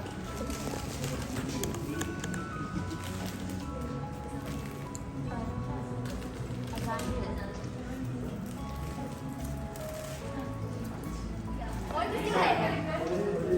दिखाइए, अच्छा सब दिखाएं अपनी कैंडी में, प्रूफ चाहिए सबके पास बंद कैंडी है, इनके पास नहीं आ रही है, मुझे लग रहा है कम कर कुछ और आगे आई। ओके, अच्छा जिनके पास नहीं भी आ रही ना, आप सब देखिए हम क्या कर रहे हैं, ठीक है? आगे अच्छा है, लड़कों के पास आइए, लड़कों की टेम्पटेशन भी ज़्यादा होती है।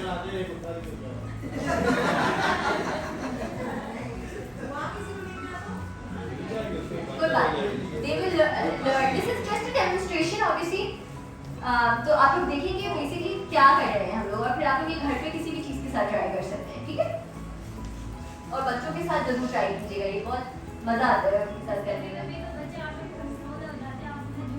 देखिए बच्चे जो है ना सीखते हैं हमसे, आप देखिए आप कब आउट ऑफ कंट्रोल होती हैं, रोल मॉडल करें उनके सामने।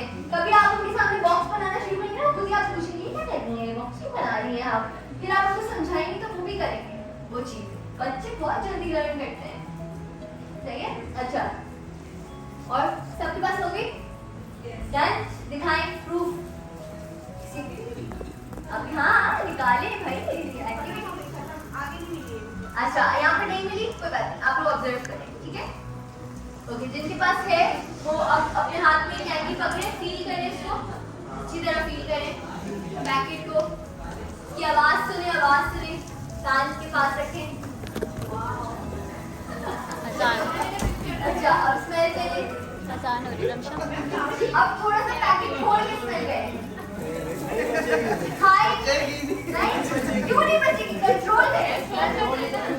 नहीं खाएगा, कोई भी नहीं खाएगा, स्टॉप, नो ईटिंग, ठीक है? कोई खाएगा नहीं।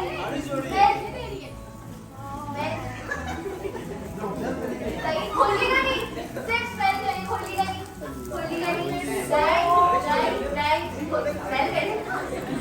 स्मेल करें, अब निकाले पैकेट से और फील करें,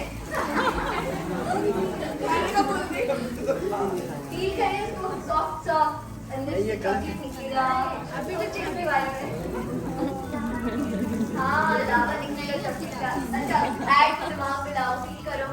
खाना नहीं है, खाना नहीं है, जो खाएगा आगे क्लास अटेंड कर सकता है। ये निकाले हाँ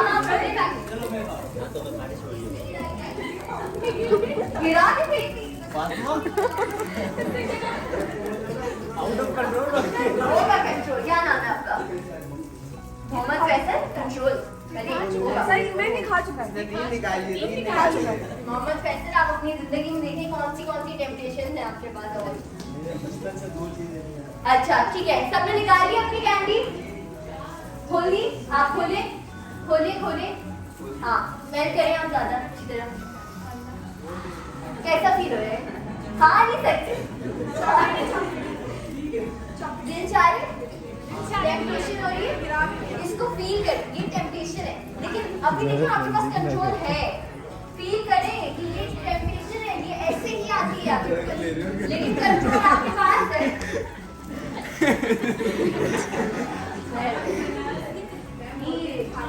नहीं, अब मुंह के पास लेके, लेकिन खाइएगा नहीं, लिप भी नहीं कर सकते, सिर्फ पास लेके लिप्स के पास।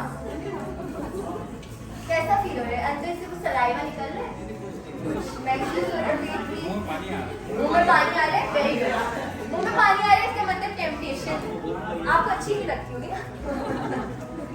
सही है, अब यहाँ रखे जबान पे, देखिए अंदर नहीं डालिएगा, सिर्फ जबान पे रखनी है, रख के छोड़ दे, हाँ रख के छोड़ दे, मुझे सारा छुप पे सो रहा नहीं है। आदि तो खा सकते हैं ना। हाँ एग्जैक्टली, ये जो अर्ज आपको फील हो रही है ना, एग्जैक्टली ये चीज हमारी जिंदगी में फील होती है चीजों को लेकर। बस करने नहीं, आप कंट्रोल करें, जबान पे रखे, खाइए, खोले तो सही, खोले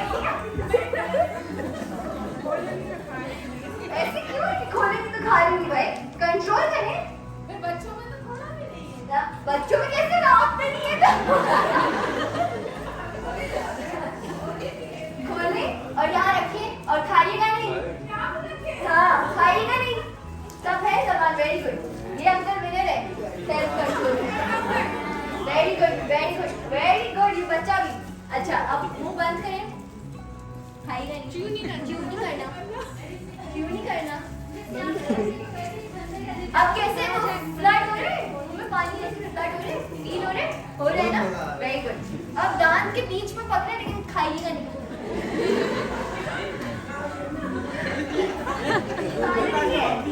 और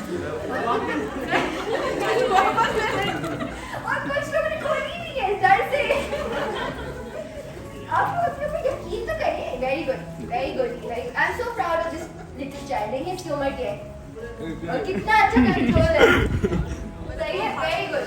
आप लोग इसको साइड पे ले जाएं। खाएगा नहीं। थोड़ा सा रोटेट करिए, फील करिए इसको। लेकिन नहीं, ये खा लिया हमने। Okay, good. अपना मोड़ी है। किसने खा लिया? किसी ने? Very good, I am so proud of you guys. अब खा। Excellent, excellent. हाँ, क्यों? प्रैक्टिस हो रही है ना। मजा आ रहा है, कंट्रोल में मजा है। जब आपको अपनी टेम्पटेशंस पे कंट्रोल आ जाएगा ना तो आपको मजा आएगा। हम लोग पढ़ाई में ये करते हैं, पढ़ाई करनी है लेकिन यार गेम खेलने का बहुत विचार है।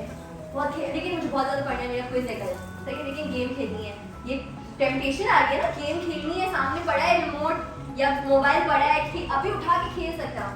कंट्रोल करें टेम्पटेशन को, फिर जब आप पढ़ाई करके वो खेलेंगे ना उसमें मजा आएगा, क्योंकि आप विनर हैं। आपने अपनी टेम्पटेशन को नहीं जीतने दिया, सही है। So this is just a demonstration कि हम अपनी टेम्पटेशन को कंट्रोल कर सकते हैं। सोचिए आप इतना करीब ले आए और आपने नहीं खाया, तो कर सकते हैं ना कंट्रोल। सॉरी जिन लोगों को नहीं मिली, लेकिन आप लोग अपने बच्चों के साथ ये कर सकते हैं, अपने साथ कुछ और एक्टिविटीज में ये कर सकते हैं। जो चीज़ आपको पता है, फॉर एग्जाम्पल डायबिटिक पेशेंट्स हैं या फिर जिनको पता है कि उनका वेट उनको कंट्रोल करना है, वो कुछ मीठा अपने सामने रखें, लेकिन अपने आप को प्रैक्टिस कराएं कि मैं नहीं खाऊंगा, सही है। और नहीं खाइए, हाथ में पकड़ेंगे, फिर उसको देखिए लेकिन मुंह में निकालिएगा, ठीक है। तो ये एक एक्टिविटी है जस्ट टू डेमोन्स्ट्रेट कि हम लोग सेल्फ कंट्रोल कर सकते हैं, हम सबके अंदर विल पावर है, सही है।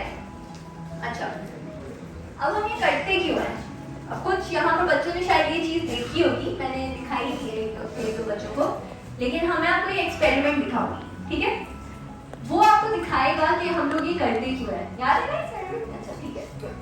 Okay, so it's basically Marshmallow experiment. एक स्टडी हुई थी और उसके ऊपर ये वीडियो बनी गई है, मतलब उसकी कॉपी बनी गई है, लेकिन ये स्टडी बहुत पुरानी थी। उसमें हुआ क्या था कि बच्चों को दिया था मार्शमैलो कैंडी की तरह होते हैं ना, सॉफ्ट सॉफ्ट, ठीक है। उनको बोला कि ये मार्शमैलो मैं आपको देके जा रही हूँ, ठीक है। मैं जब वापस आऊंगी और अगर आपने ये नहीं खाया बाबा ना तो मैं आपको एक और दूंगी, ठीक है। अक्लमंदी किस चीज में? ना खाने में, ठीक है। आप देखते हैं कितने बच्चे अक्लमंद थे इसमें से, ठीक है। लेकिन जब ये पता चला 20 साल बाद उन्हीं बच्चों को स्टडी किया, तो ये पता चला कि जिन बच्चों ने वाकई वो नहीं खाया था ना, वो अपनी जिंदगी में आगे कर गए, सक्सेसफुल थे। और जिन बच्चों ने अपनी टेम्पटेशंस में आके वो खा लिया, ये सोचा नहीं कि आगे से मुझे ज्यादा रिवॉर्ड मिलेगा, दो मिलेंगे, वो लोग इतने सक्सेसफुल नहीं थे जितने वो बच्चे थे जिन्होंने कंट्रोल किया। तो सेल्फ कंट्रोल हमारा सक्सेस डिफाइन करता है बहुत ज्यादा स्टेजेस में अपनी लाइफ के, ठीक है। तो मैं ये बहुत क्यूट सी वीडियो है, मैं आपको दिखा रही हूँ।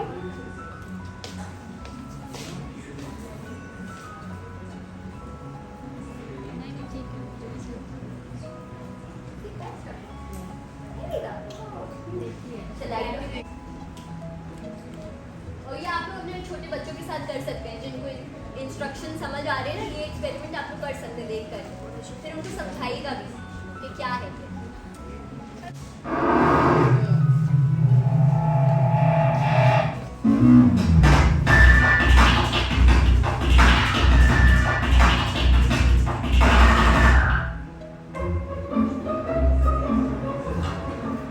Okay, so catch your. Alright, here's the deal. Marshmallow for you. You can either wait, and I'll give you another one if you wait, or you can eat it now. When I come back, I'll give you another one. So what do you want to? Just stay in here and stay in the chair till I come back, okay? Alright.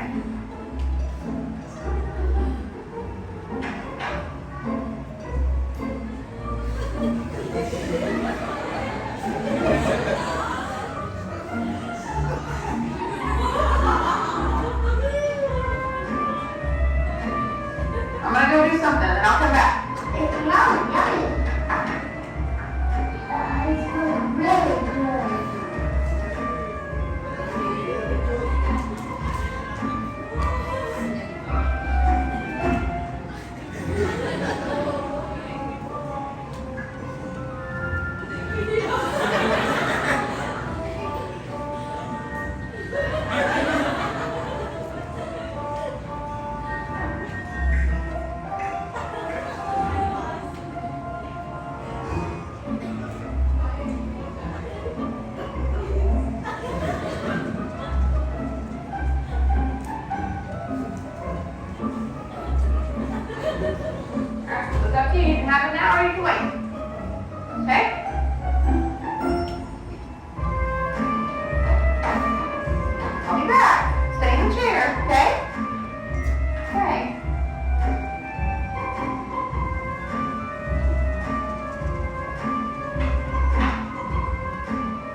How'd you do?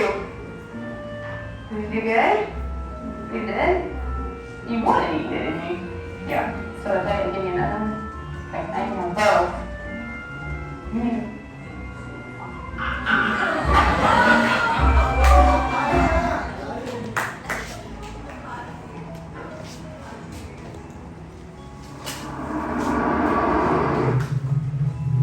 आप लोग भी ऐसे ही लग रहे थे अभी तो समझ आया कि it's not easy to have self control. It's definitely distressful. इतना वो बेचारा बच्चा मासूम sad लग रहा था, लेकिन जब उसके पास दूसरा मार्शमैलो आ गया तो it was worth it, right? तो sometimes जो चीज़ें हमें चाहिए होती हैं वो टाइम लगाती हैं, वो फौरन नहीं मिलती, लेकिन उसके लिए हमें कभी-कभी अपनी टेम्पटेशंस को कंट्रोल करना पड़ता है. अगर हम हमेशा अपनी टेम्पटेशंस को फॉलो करेंगे तो सक्सेस नहीं आएगा, राइट? तो इमोशनली इंटेलिजेंट पर्सन जो है वो अपनी टेम्पटेशंस को कंट्रोल कर सकते हैं, सही है? और ये आप लोग को आज डेमोन्स्ट्रेशन देने का मकसद ये था कि आप लोगों को बताना कि सबके अंदर विल पावर है. हम लोग ये बोलते हैं ना, नहीं मैं नहीं कर सकता, ऐसा है ही नहीं, सब कर सकते हैं, राइट? तो you just have to believe it and then practice it constantly, ठीक है?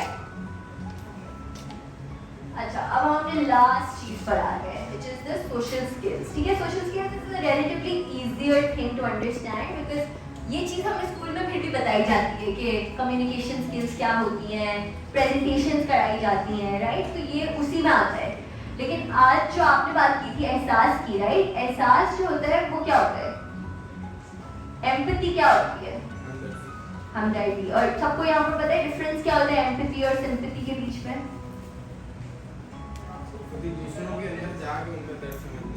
सिंपैथी या एम्पैथी? एम्पैथी. और सिंपैथी क्या होती है?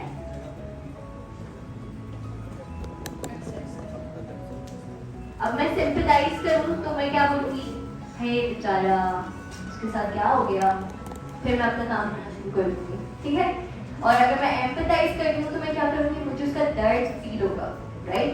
मतलब वो जिस चीज से गुजरा है मुझे भी वही चीजें फील होगी. और जब हम एम्पैथाइज कर रहे होते हैं ना, दूसरे इंसान को समझ आ जाती है कि हम उसके साथ क्या करें, सिंपैथाइज कर रहे हैं या एम्पैथाइज कर रहे हैं.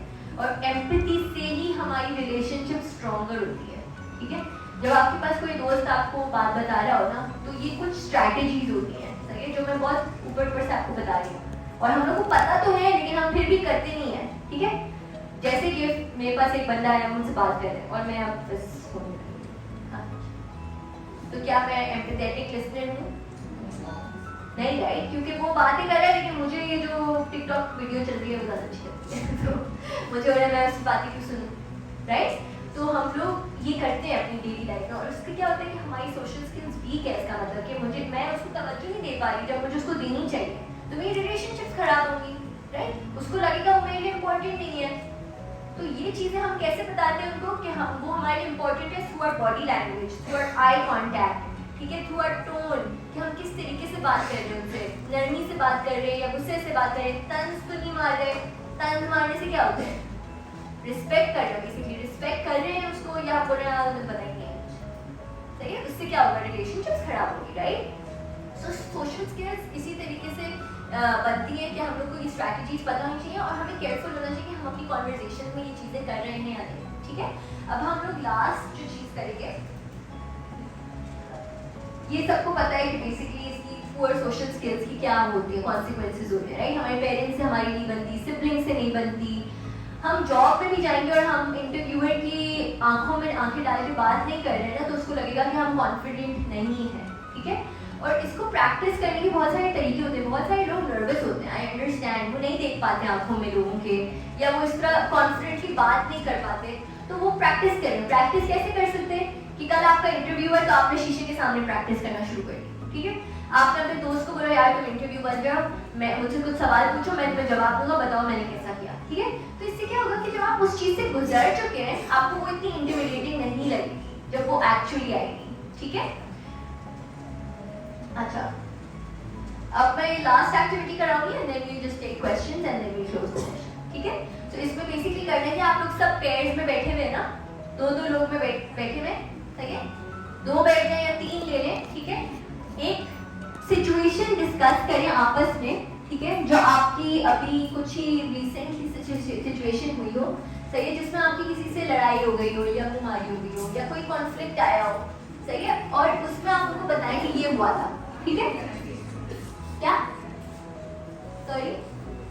और अगर अपने बारे में बताने में प्रॉब्लम हो रही है कि मैं अपना पर्सनल इंफॉर्मेशन नहीं शेयर करना चाहता उसके साथ, तो हाइपोथेटिकल बना दें कि ये हुआ था, ठीक है? और फिर दूसरा बंदा डिस्कस करेगा कि अच्छा ठीक है तो तुम ये कर सकते थे या ये होना चाहिए था, ठीक है? और फिर हम 1-2 केसेस डिस्कस करेंगे and then we close the session, ठीक है? क्लियर? सही है? तो सबको समझ आ गया क्या करना है? कोई और बता सकता है क्या करना है? सही है? कोई ऐसी चीज जो जो कॉन्फ्लिक्ट कॉज किया और रिसेंट लाइफ में वो डिस्कस करें और जो दूसरा बंदा है वो बताएगा कि क्या बेहतर हो सकता था, ठीक है? Social skills 5 minutes, okay?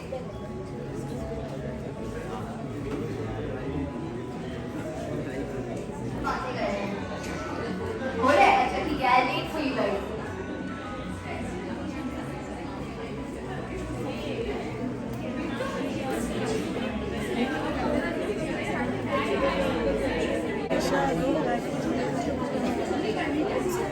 वो करती नहीं है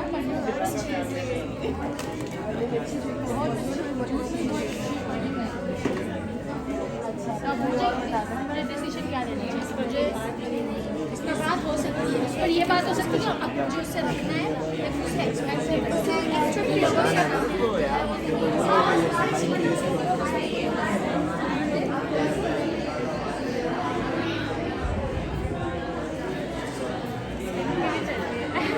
I'll ask you guys. Yeah, I'm just kidding. No. मजा आएगा।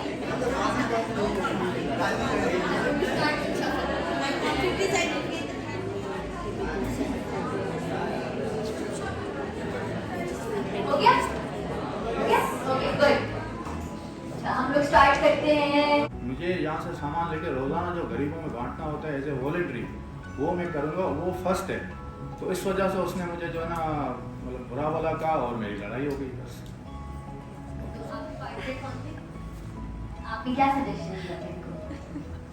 मैंने इस भाई को ये सजेशन दिया कि आपको उसकी बात माननी चाहिए थी, आपको अपनी जगह दूसरे बंदे को रख लेना चाहिए, मगर इस भाई ने ये जवाब दिया कि वो ट्रस्ट नहीं करते दूसरे पे, क्योंकि 50 बंदे थे उसमें 16 बंदों को हमें सेलेक्ट किया गया, वो ट्रस्ट नहीं करते, वो दूसरी जगह जाके बेच देते थे और गरीबों को जो उनका हक था वो नहीं पहुंचाते। अच्छा, तो मैंने बोला ये भी बेहतर है। तो आपने उनकी बात समझ ली, लेकिन कोई और एडवाइस देगा इनको क्या करना चाहिए? नहीं, कोई और एडवाइस देगा? अच्छा, नहीं हो सकता। अच्छा, मैं रजिस्टर हूँ। जो मुझे आपकी बात समझ आ रही है कि जो आप बात कर रहे हैं ना कि वो हो ही नहीं सकता था कि आप जाएं, ठीक है? और वो किसी और को भेज नहीं सकते थे, राइट? आपने उनको बोला क्या उस टाइम पर, और बात क्या है कि मना कैसे किया? ऐसे ही मना किया कि देखें वो भी आप कह रहे हैं कि 40 दिन अल्लाह की राह में, जो मैं कर रहा हूँ वो भी अल्लाह की राह में, लेकिन इस वक्त ये अफजल है कि मेरा पड़ोसी भूखा मरे और मैं 40 दिन के लिए चला जाऊँ। नहीं, मैं अल्लाह ने कहा है कि आप हमसे ये पूछा ज़रूर जाएगा कि आपका पड़ोसी भूखा मर गया, हमसे ये पूछा नहीं जाएगा कि आपका पड़ोसी भूखा था, एनीवेज कोई भी था, मतलब देवबंदी था, रेलवी था, हिंदू था, हमें ये नहीं पूछा जाएगा।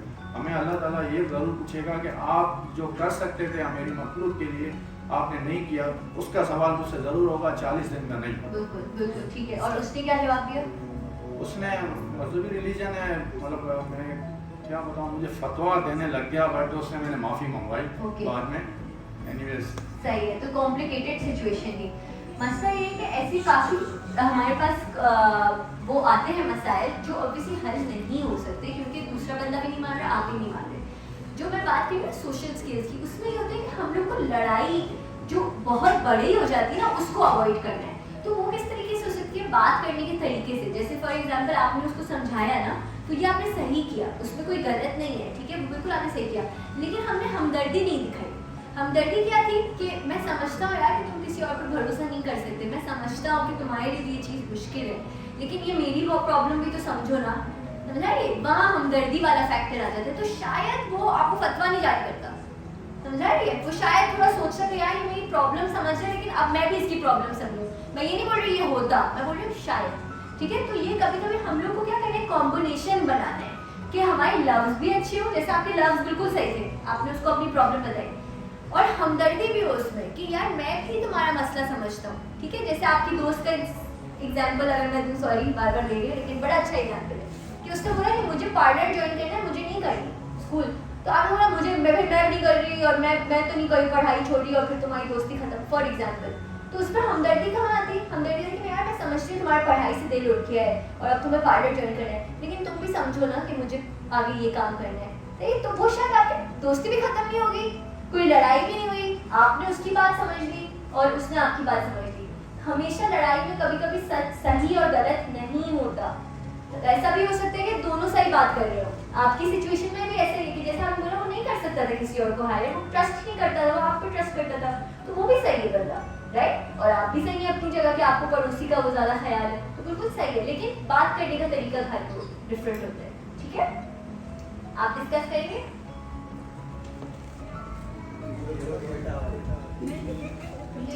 नहीं ओके, अच्छा कोई और डिस्कस करना चाहेगा? आप करें।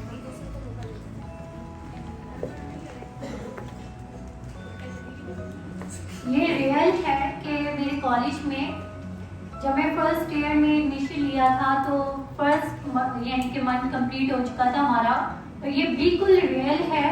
मैं कॉलेज का नाम नहीं लूँगी क्योंकि मैंने वहाँ पढ़ा है। तो वहाँ कुछ गर्ल्स थी, वहाँ कोई रूल कोई रेगुलेशन थे ही नहीं, वहाँ सब अपनी मर्जी से थे, यानी कि बस यही रूल था कि आप खिड़की के बाहर नहीं देखेंगे जी वहाँ बॉयज़ होते, लेकिन लड़कियां वहाँ लेटर फेंकना ये तो उनका आम सा काम था। लेकिन एक दिन ऐसा हुआ कि पेन लाइक यानी कि एक शीशा, तो वो लेकर आई, मुझे कहती तुम जरा इसे टेस्ट करना। मैंने कहा मैं इसे टेस्ट बिल्कुल भी नहीं करूँगी। कहती इससे तो कुछ भी नहीं होता, थोड़ा सा है तो तुम इसे पी लो। मैंने कहा मैं क्यों पीऊँ? तो 5-6 लड़कियाँ यानी कि थी तो वो पी ली थी, उसमें मेरी कुछ फ्रेंड्स भी ऐड थी। तो मैंने कहा नहीं मैं कंप्लेन करूँगी तुम्हारी। तो उसने कहा अगर तुम कंप्लेन करोगे तो हम बोलेंगे तुमने भी पिया है। मैंने कहा प्रूफ चाहिए होता, मैंने पिया ही नहीं तो तुम कैसे कहोगे कि मैंने पिया है? मेरी ये आदत है कि मैं अपने घर जाके हर बात बता देती, मैंने अपने फादर को बता दिया। मैंने फिर ये बात टीचर से डिस्कस ही नहीं की। नेक्स्ट टाइम मेरी एजुकेशन की जो टीचर थी वो बहुत अच्छी थी, क्लास में जो बच्चे होते थे उनको ढूंढ के लाती थी। तो ऐसा हुआ था कि 3 लड़कियां थी, उन्होंने एक यानी कि वॉशरूम में गलत कर रही थी और मैंने उन्हें पकड़ लिया। तो वो क्लास में ले आई और मुझसे कह रही कि तुम CR हो जी, तुम्हें नहीं पता कि लड़कियां था। मैंने कहा मैं CR हूँ, मैं आप सबको तो नहीं देख सकती, 200-300 लड़कियां। तो मुझे कहती है कि तुम खड़ी हो जा। स्टिक उस पे टेप था, उन्होंने मुझे एक यहाँ पे मारा एक यहाँ पे मारा और मुझे कह रही कि जी आप मैम के पास नहीं जाएंगी बताने, और मैं चली गई मैम के पास। मैंने कहा मैम गलत इन्होंने किया है, लेकिन मिस ने मुझे मारा कि जी आप CR हो, मेरा इसमें कोई लिंक भी नहीं था। फिर उन्होंने उनके पेरेंट्स को बुलाया कि जी आपकी बच्चियां तो ये कर रही हैं, आपका काम बनता था कि आप इन पे नजर रखें। तो कहती है जी ये तो कॉलेज में होता ही रहता है और ये तो आम सी बात है, इसमें तो कोई बड़ी बात नहीं है। और हमारी सिविक्स की मिस थी, वो बहुत ही बोल्ड थी, वो खुद ही हमसे ऐसी बातें करती थी कि हमें खुद गुस्सा आता था। एक बार तो उन्होंने चप्पल उठा के एक स्टूडेंट को मार दिया था और वो कह रही थी कि आप जाके नहीं बताओगे ऐसी वैसी बातें। तो मैंने अपनी दोस्त से कहा कि हमें कंप्लेन करनी चाहिए। तो उसने कहा हम कंप्लेन कैसे टीचर की कर सकते, क्योंकि वो बोर्ड ऑफ डायरेक्टर की वाइफ थी। मैं कहा वो जिसकी भी वाइफ है तो उनका ये लिंक नहीं बनता कि कॉलेज में हर गलत काम हो रहा है और वो हमसे कह रही है कि कोई नहीं आप नहीं बोले। तो ये बात सही बिल्कुल भी नहीं है और ये वाकई नहीं है। आजकल जो कुछ हो रहा है वो कोई सही काम नहीं हो रहा है। मैं बिल्कुल भी, फिर मेरा दिल उड़ गया और मैंने कहा कि मैं नहीं जाऊँगी और मैं कुछ दिन नहीं गई। मेरी वालदा ने पूछा क्यों नहीं जा रही, मैंने बता दिया कि हाँ ये काम है। ऊपर टीचर बोल रही है कि आप लोगों को नहीं मालूम लेबनीज क्या है। एक लड़की क्योंकि वो मौलवी की बेटी उन्होंने नहीं उन्होंने कहा आप गूगल पे सर्च करें आपको सब कुछ मिल जाएगा। तो ये कोई सही बात तो नहीं थी। वो बोर्ड ऑफ डायरेक्टर की वाइफ थी या कुछ भी थी, हमारा फ्यूचर तो वो खराब कर रही थी। वो पढ़ाती नहीं थी, ऊपर से बस टॉपिक लिख देते। अब हमें क्या पता वो क्या पढ़ा रही है और हम उनसे डरते भी बहुत है। वो पूछती थी आप लोगों ने समझ लिया और आगे से हम कहते थे ये हमारी गलती है कि जी हमने समझ लिया। कोई लड़की नहीं सुधरती थी, वो हर बार यही गलत काम करती थी। हर मंथ बाद वो 2-3 लड़कियों को पकड़ती थी, कभी किस करते हुए देखती थी, कभी शोल्डर पे टच, कभी बटन। ये सारे काम अब भी हैं, हर जगह है। मैं ये नहीं कह रही कि सिर्फ मेरे कॉलेज में है, बट ये है। आपने क्या किया कि आपने डिसीजन लिया कि बस मैं इस पे टॉलरेट नहीं कर सकती, और आपने आगे से जवाब भी दिया जिस पे फिर रिप्रोडक्शन भी हुआ, राइट? आपने क्या बोला? मैंने इनको कहा कि जब आपने फर्स्ट टाइम देखा तो आपको उनका प्रूफ बनाना था, वीडियो शूट करनी थी और प्रिंसिपल को जाके दिखाना था। जब उन्होंने आपको ये कहा कि हम बोलते हैं कि आपने भी शीशा किया है, तो आप फिर ना उनकी वीडियो शूट करती, प्रूफ बनाती उनका, और फिर आप प्रिंसिपल के पास जाती। तो जब प्रिंसिपल को वो बोलती कि नहीं इसने भी किया है, तो आपके पास प्रूफ होता। आप बोलती कि मेरे पास प्रूफ है कि आपने किया है, वो बोलती कि मेरा प्रूफ है आपके पास कि मैंने भी किया है। तो मैंने इनको क्या कि आपको अपने प्रूफ बनाना चाहिए था ताकि आपकी बात में कुछ दम रहे। Very good idea. पर मसला ये होता है कि उस वक्त हमेशा समझ नहीं आ रहा होता ना कि किस तरीके से क्या क्या चीज़ करनी है। इसमें से मुझे दो चीज़ें जो आपके बारे में बहुत इंपॉर्टेंट जो मैं बोलना चाहूँगी सोशल स्किल्स के हवाले से, क्योंकि ये टॉपिक तो बिल्कुल बड़ा है ना, जो स्कूलों में हो रहा है, जो टीचर्स कर रहे हैं, वो तो एक अलग ही टॉपिक है। लेकिन सोशल स्किल्स के हवाले से मैं सिर्फ ये बात करूँगी कि आपने दो स्किल्स दिखाई गए। एक थी लीडरशिप, ठीक है, जिसमें हमने उठ के जवाब दिया, बात की, ठीक है, और दूसरी चीज़ थी असर्टिवनेस। एक चीज़ होती है असर्टिवनेस का मतलब होता है एग्रेसिवनेस नहीं कि गुस्से में बोल दिया मैं नहीं कर रही, ये असर्टिवनेस नहीं है। असर्टिवनेस जो आपने शीशे वाले इंसिडेंट में दिखाई कि मैं नहीं करूँगी, ये मैं नहीं कर सकती, ये बोलना ज़रूरी है। ये एक सोशल स्किल का पार्ट है। जो लोग मना नहीं कर सकते ना लोगों को, वो भी सही नहीं करते। हमेशा हाँ बोलना is not the right thing. हम लोग में से बहुत सारे ऐसे लोग हैं जिनको ना बोलने से डर लगता है, तो उनकी सोशल स्किल्स भी कमज़ोर है, उनकी इमोशनल इंटेलिजेंस कमज़ोर है, तभी वो ना नहीं बोल पा रहे। आप जो वो बता रही है ना इंसिडेंट, उसमें आपकी इमोशनल इंटेलिजेंस नज़र आ रही है। आपको पता था आपको क्या पसंद है क्या नहीं पसंद, सेल्फ अवेयरनेस, आपके पास सेल्फ कंट्रोल था कि आपने शीशा नहीं पीना, और आपने दिखाई असर्टिवनेस कि आपने मना किया ऑन स्पॉट, ठीक है, बिना डरे। तो ये इमोशनल इंटेलिजेंस, ठीक है। So thank you for sharing, क्योंकि ये पूरी हमारी जो आज की टॉक थी उसको बहुत अच्छी तरीके से आपने समराइज करके दिखा दिया कि हम लोग को ऐसी डिफिकल्ट सिचुएशन में अपने आप से कनेक्टेड रहना है, अपने आप को मैनेज करना है, और आगे वाले बंदे को बताना है कि ये पॉइंट है मेरा, लेकिन तमीज़ से, गुस्से में नहीं, तमीज़ से, रिस्पेक्ट मेंटेन करते हुए, ठीक है। और कोई कुछ डिस्कस करना चाहते हैं? कोई सवाल हो आप लोग का, कोई कंफ्यूजन हो किसी चीज़ को लेकर, इमोशनल इंटेलिजेंस से लेकर? नहीं? आप लोग को लगता है कि आज के सेशन आपको हेल्प किया? यस, थोड़ा बहुत सही है, बहुत ज़्यादा, थैंक यू। ठीक है, अगर कोई भी सवाल हो तो आप लोग रीच आउट कर सकते हैं, ठीक है। और इंशाल्लाह फिर हम लोग कोशिश करेंगे किस तरह के सेशन और हों, और अरीबा लोग हैं नहीं ना यहाँ पे, लेकिन आई जस्ट वांट टू से, ठीक है। So you can like tell them कि समवनस डन। मैं ये कुछ हाँ बोलो। मैम आपने बताया कि हमें अपने खाने पीने पे हमें कंट्रोल कैसे रखना चाहिए। अगर हमें कोई थ्रॉट आ रही है, थिंकिंग का आपने बताया, तो अगर हमें पर्सनलाइजिंग में थिंकिंग आ रही है कि नहीं मेरी वजह से हुआ, तो हम उस पर कैसे कंट्रोल करें उस वक्त जब हमें ऐसी थ्रॉट आ रही होती है कि नहीं मेरी वजह से हुआ। बहुत अच्छी बात की आपने। तो हम लोग की एक स्ट्रैटेजी होती है जो हम लोग रेकमेंड करते हैं, उसको बोलते हैं थॉट डायरी, ठीक है। थॉट डायरी का मतलब ये है कि फॉर एग्जांपल आपने जैसे जो सेल्फ अवेयरनेस में 3 चीज़ें थी ना, सोच, जज्बात और बर्ताव, ठीक है। सोच क्या आ रही है, फीलिंग क्या है, बिहेवियर क्या है, ठीक है। आपने वो नोट किया, आपने बोला कि ये मेरी सोच है। पर्सनलाइजिंग कैसे, आप मुझे कोई एग्जांपल दे सकती हैं? अगर आप बोला मुझे कोई एग्जांपल देंगे, पर्सनलाइज कैसे करता है कोई इंसान?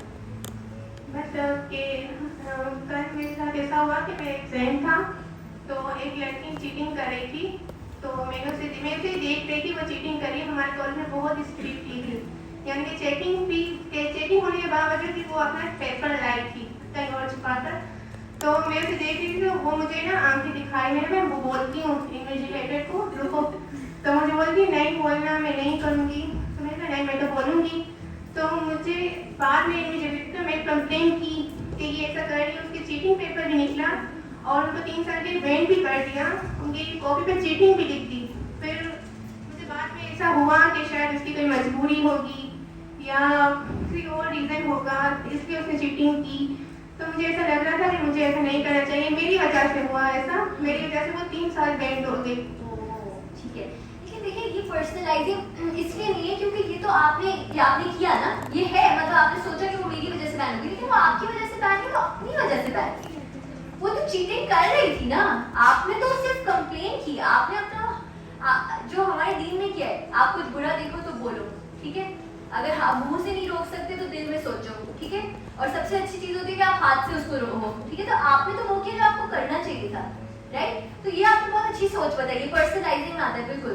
तो अब आप क्या करोगे कि आपको ऐसी सोचें जब आती है और अपने बारे में बुरा मायूसी हो रही है, आप पे पछतावा हो रहा है, तो आपने वो लिख लिया कि मुझे ये सोच आ रही है। फिर उस पर आप जब लिखोगी ना, पहले आपको बेहतर महसूस होगा क्योंकि वो आपके सिस्टम से बाहर आ गई, ठीक है। फिर आपको नजर आएगा कि इस बात की क्या सच्चाई है कि ये मेरी वजह से हुआ। एविडेंस ढूंढो उस चीज का, क्या ये सच है। फिर आप खुद सोचोगे कि यार क्या ये सच है, ये क्या मेरी वजह से हुआ है, नहीं ये तो उसने खुद ही किया है, right.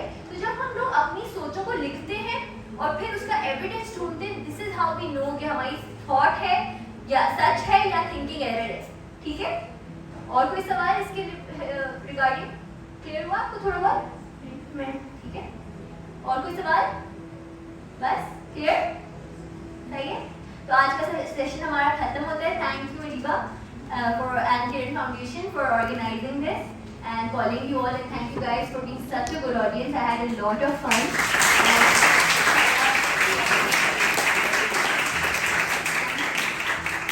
Thank you Ramsha, thank you. मुझे इतना हौसला मिला कि मैं एज ए गुड्स ट्रांसपोर्ट का काम करता हूँ। तो हाल ही में मतलब मेरी कंपनी काफ़ी मतलब डाउन चली गई, यानी कि मेरे पास 4 ट्रक थे, आज मतलब 1 है। लेकिन मैं हौसला हार चुका था कि मैं टाइम भी वो वाला नहीं देता था, वैसे जैसे 18 घंटे काम करता था। लेकिन आज का मैडम रमशा का मोटिवेशन ये सेशन सुनकर मुझे काफ़ी हौसला मिला और इंशाल्लाह मैं फिर से पहले से ज़्यादा मेहनत करूँगा। और thank you Kiran foundation, thank you आप अरीबा। ऐसे प्रोग्राम फ्यूचर में भी होने चाहिए लियारी वालों के लिए, क्योंकि यहाँ काफ़ी चीज़ें हैं। आप किरण फाउंडेशन की वजह से उन्हें sir thank you. HUL foundation बहुत अच्छा काम कर रही है, किरण फाउंडेशन बहुत अच्छा काम कर रही है और हम उम्मीद करते हैं कि आइंदा भी ऐसा लियारी में होता रहेगा।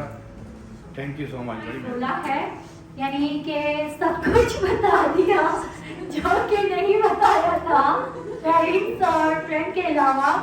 Thank you very much Kiran foundation के मैंने बताया। मैं बहुत रिलैक्स और बहुत ही अच्छा फील कर रही हूँ। मैं भी कि मेरी इस बात से नो कहना सीख जाए हर बंदा। थैंक यू सो मच कि किरण फाउंडेशन की वजह से हमें इतने अच्छे सेशंस मिल रहे हैं और हमारी अपनी भी ग्रूमिंग हो रही है और सीखना तो हमें है जब तक ये सांसें चल रही हैं और किरण के साथ रहना है। अस्सलाम वालेकुम, मैं यहाँ किरण फाउंडेशन की मदर हूँ। सेशन तो हम लोग लेते रहते हैं हर वक्त और हमें इससे बहुत अच्छा फ़ायदा भी मिलता है। और रमशा का सेशन आज बहुत अच्छा लगा और जो सवाल है हम खुद में ढूंढते हैं जिनके जवाब हमें नहीं मिलते बाज़ दफ़ा, तो आज उन सवालों का भी जवाब हमें मिला है। बहुत शुक्रिया Ramsha and Kiran foundation, thank you so much. और ये सब कुछ वो सगीना की वजह से हम इतने अच्छे सेशन हम आके अटेंड करते हैं। हमारे लिए तो बहुत मुश्किल है ऐसे सेशन अटेंड करना, तो ये हमारे लिए अच्छा प्लेटफॉर्म है। Thank you so much.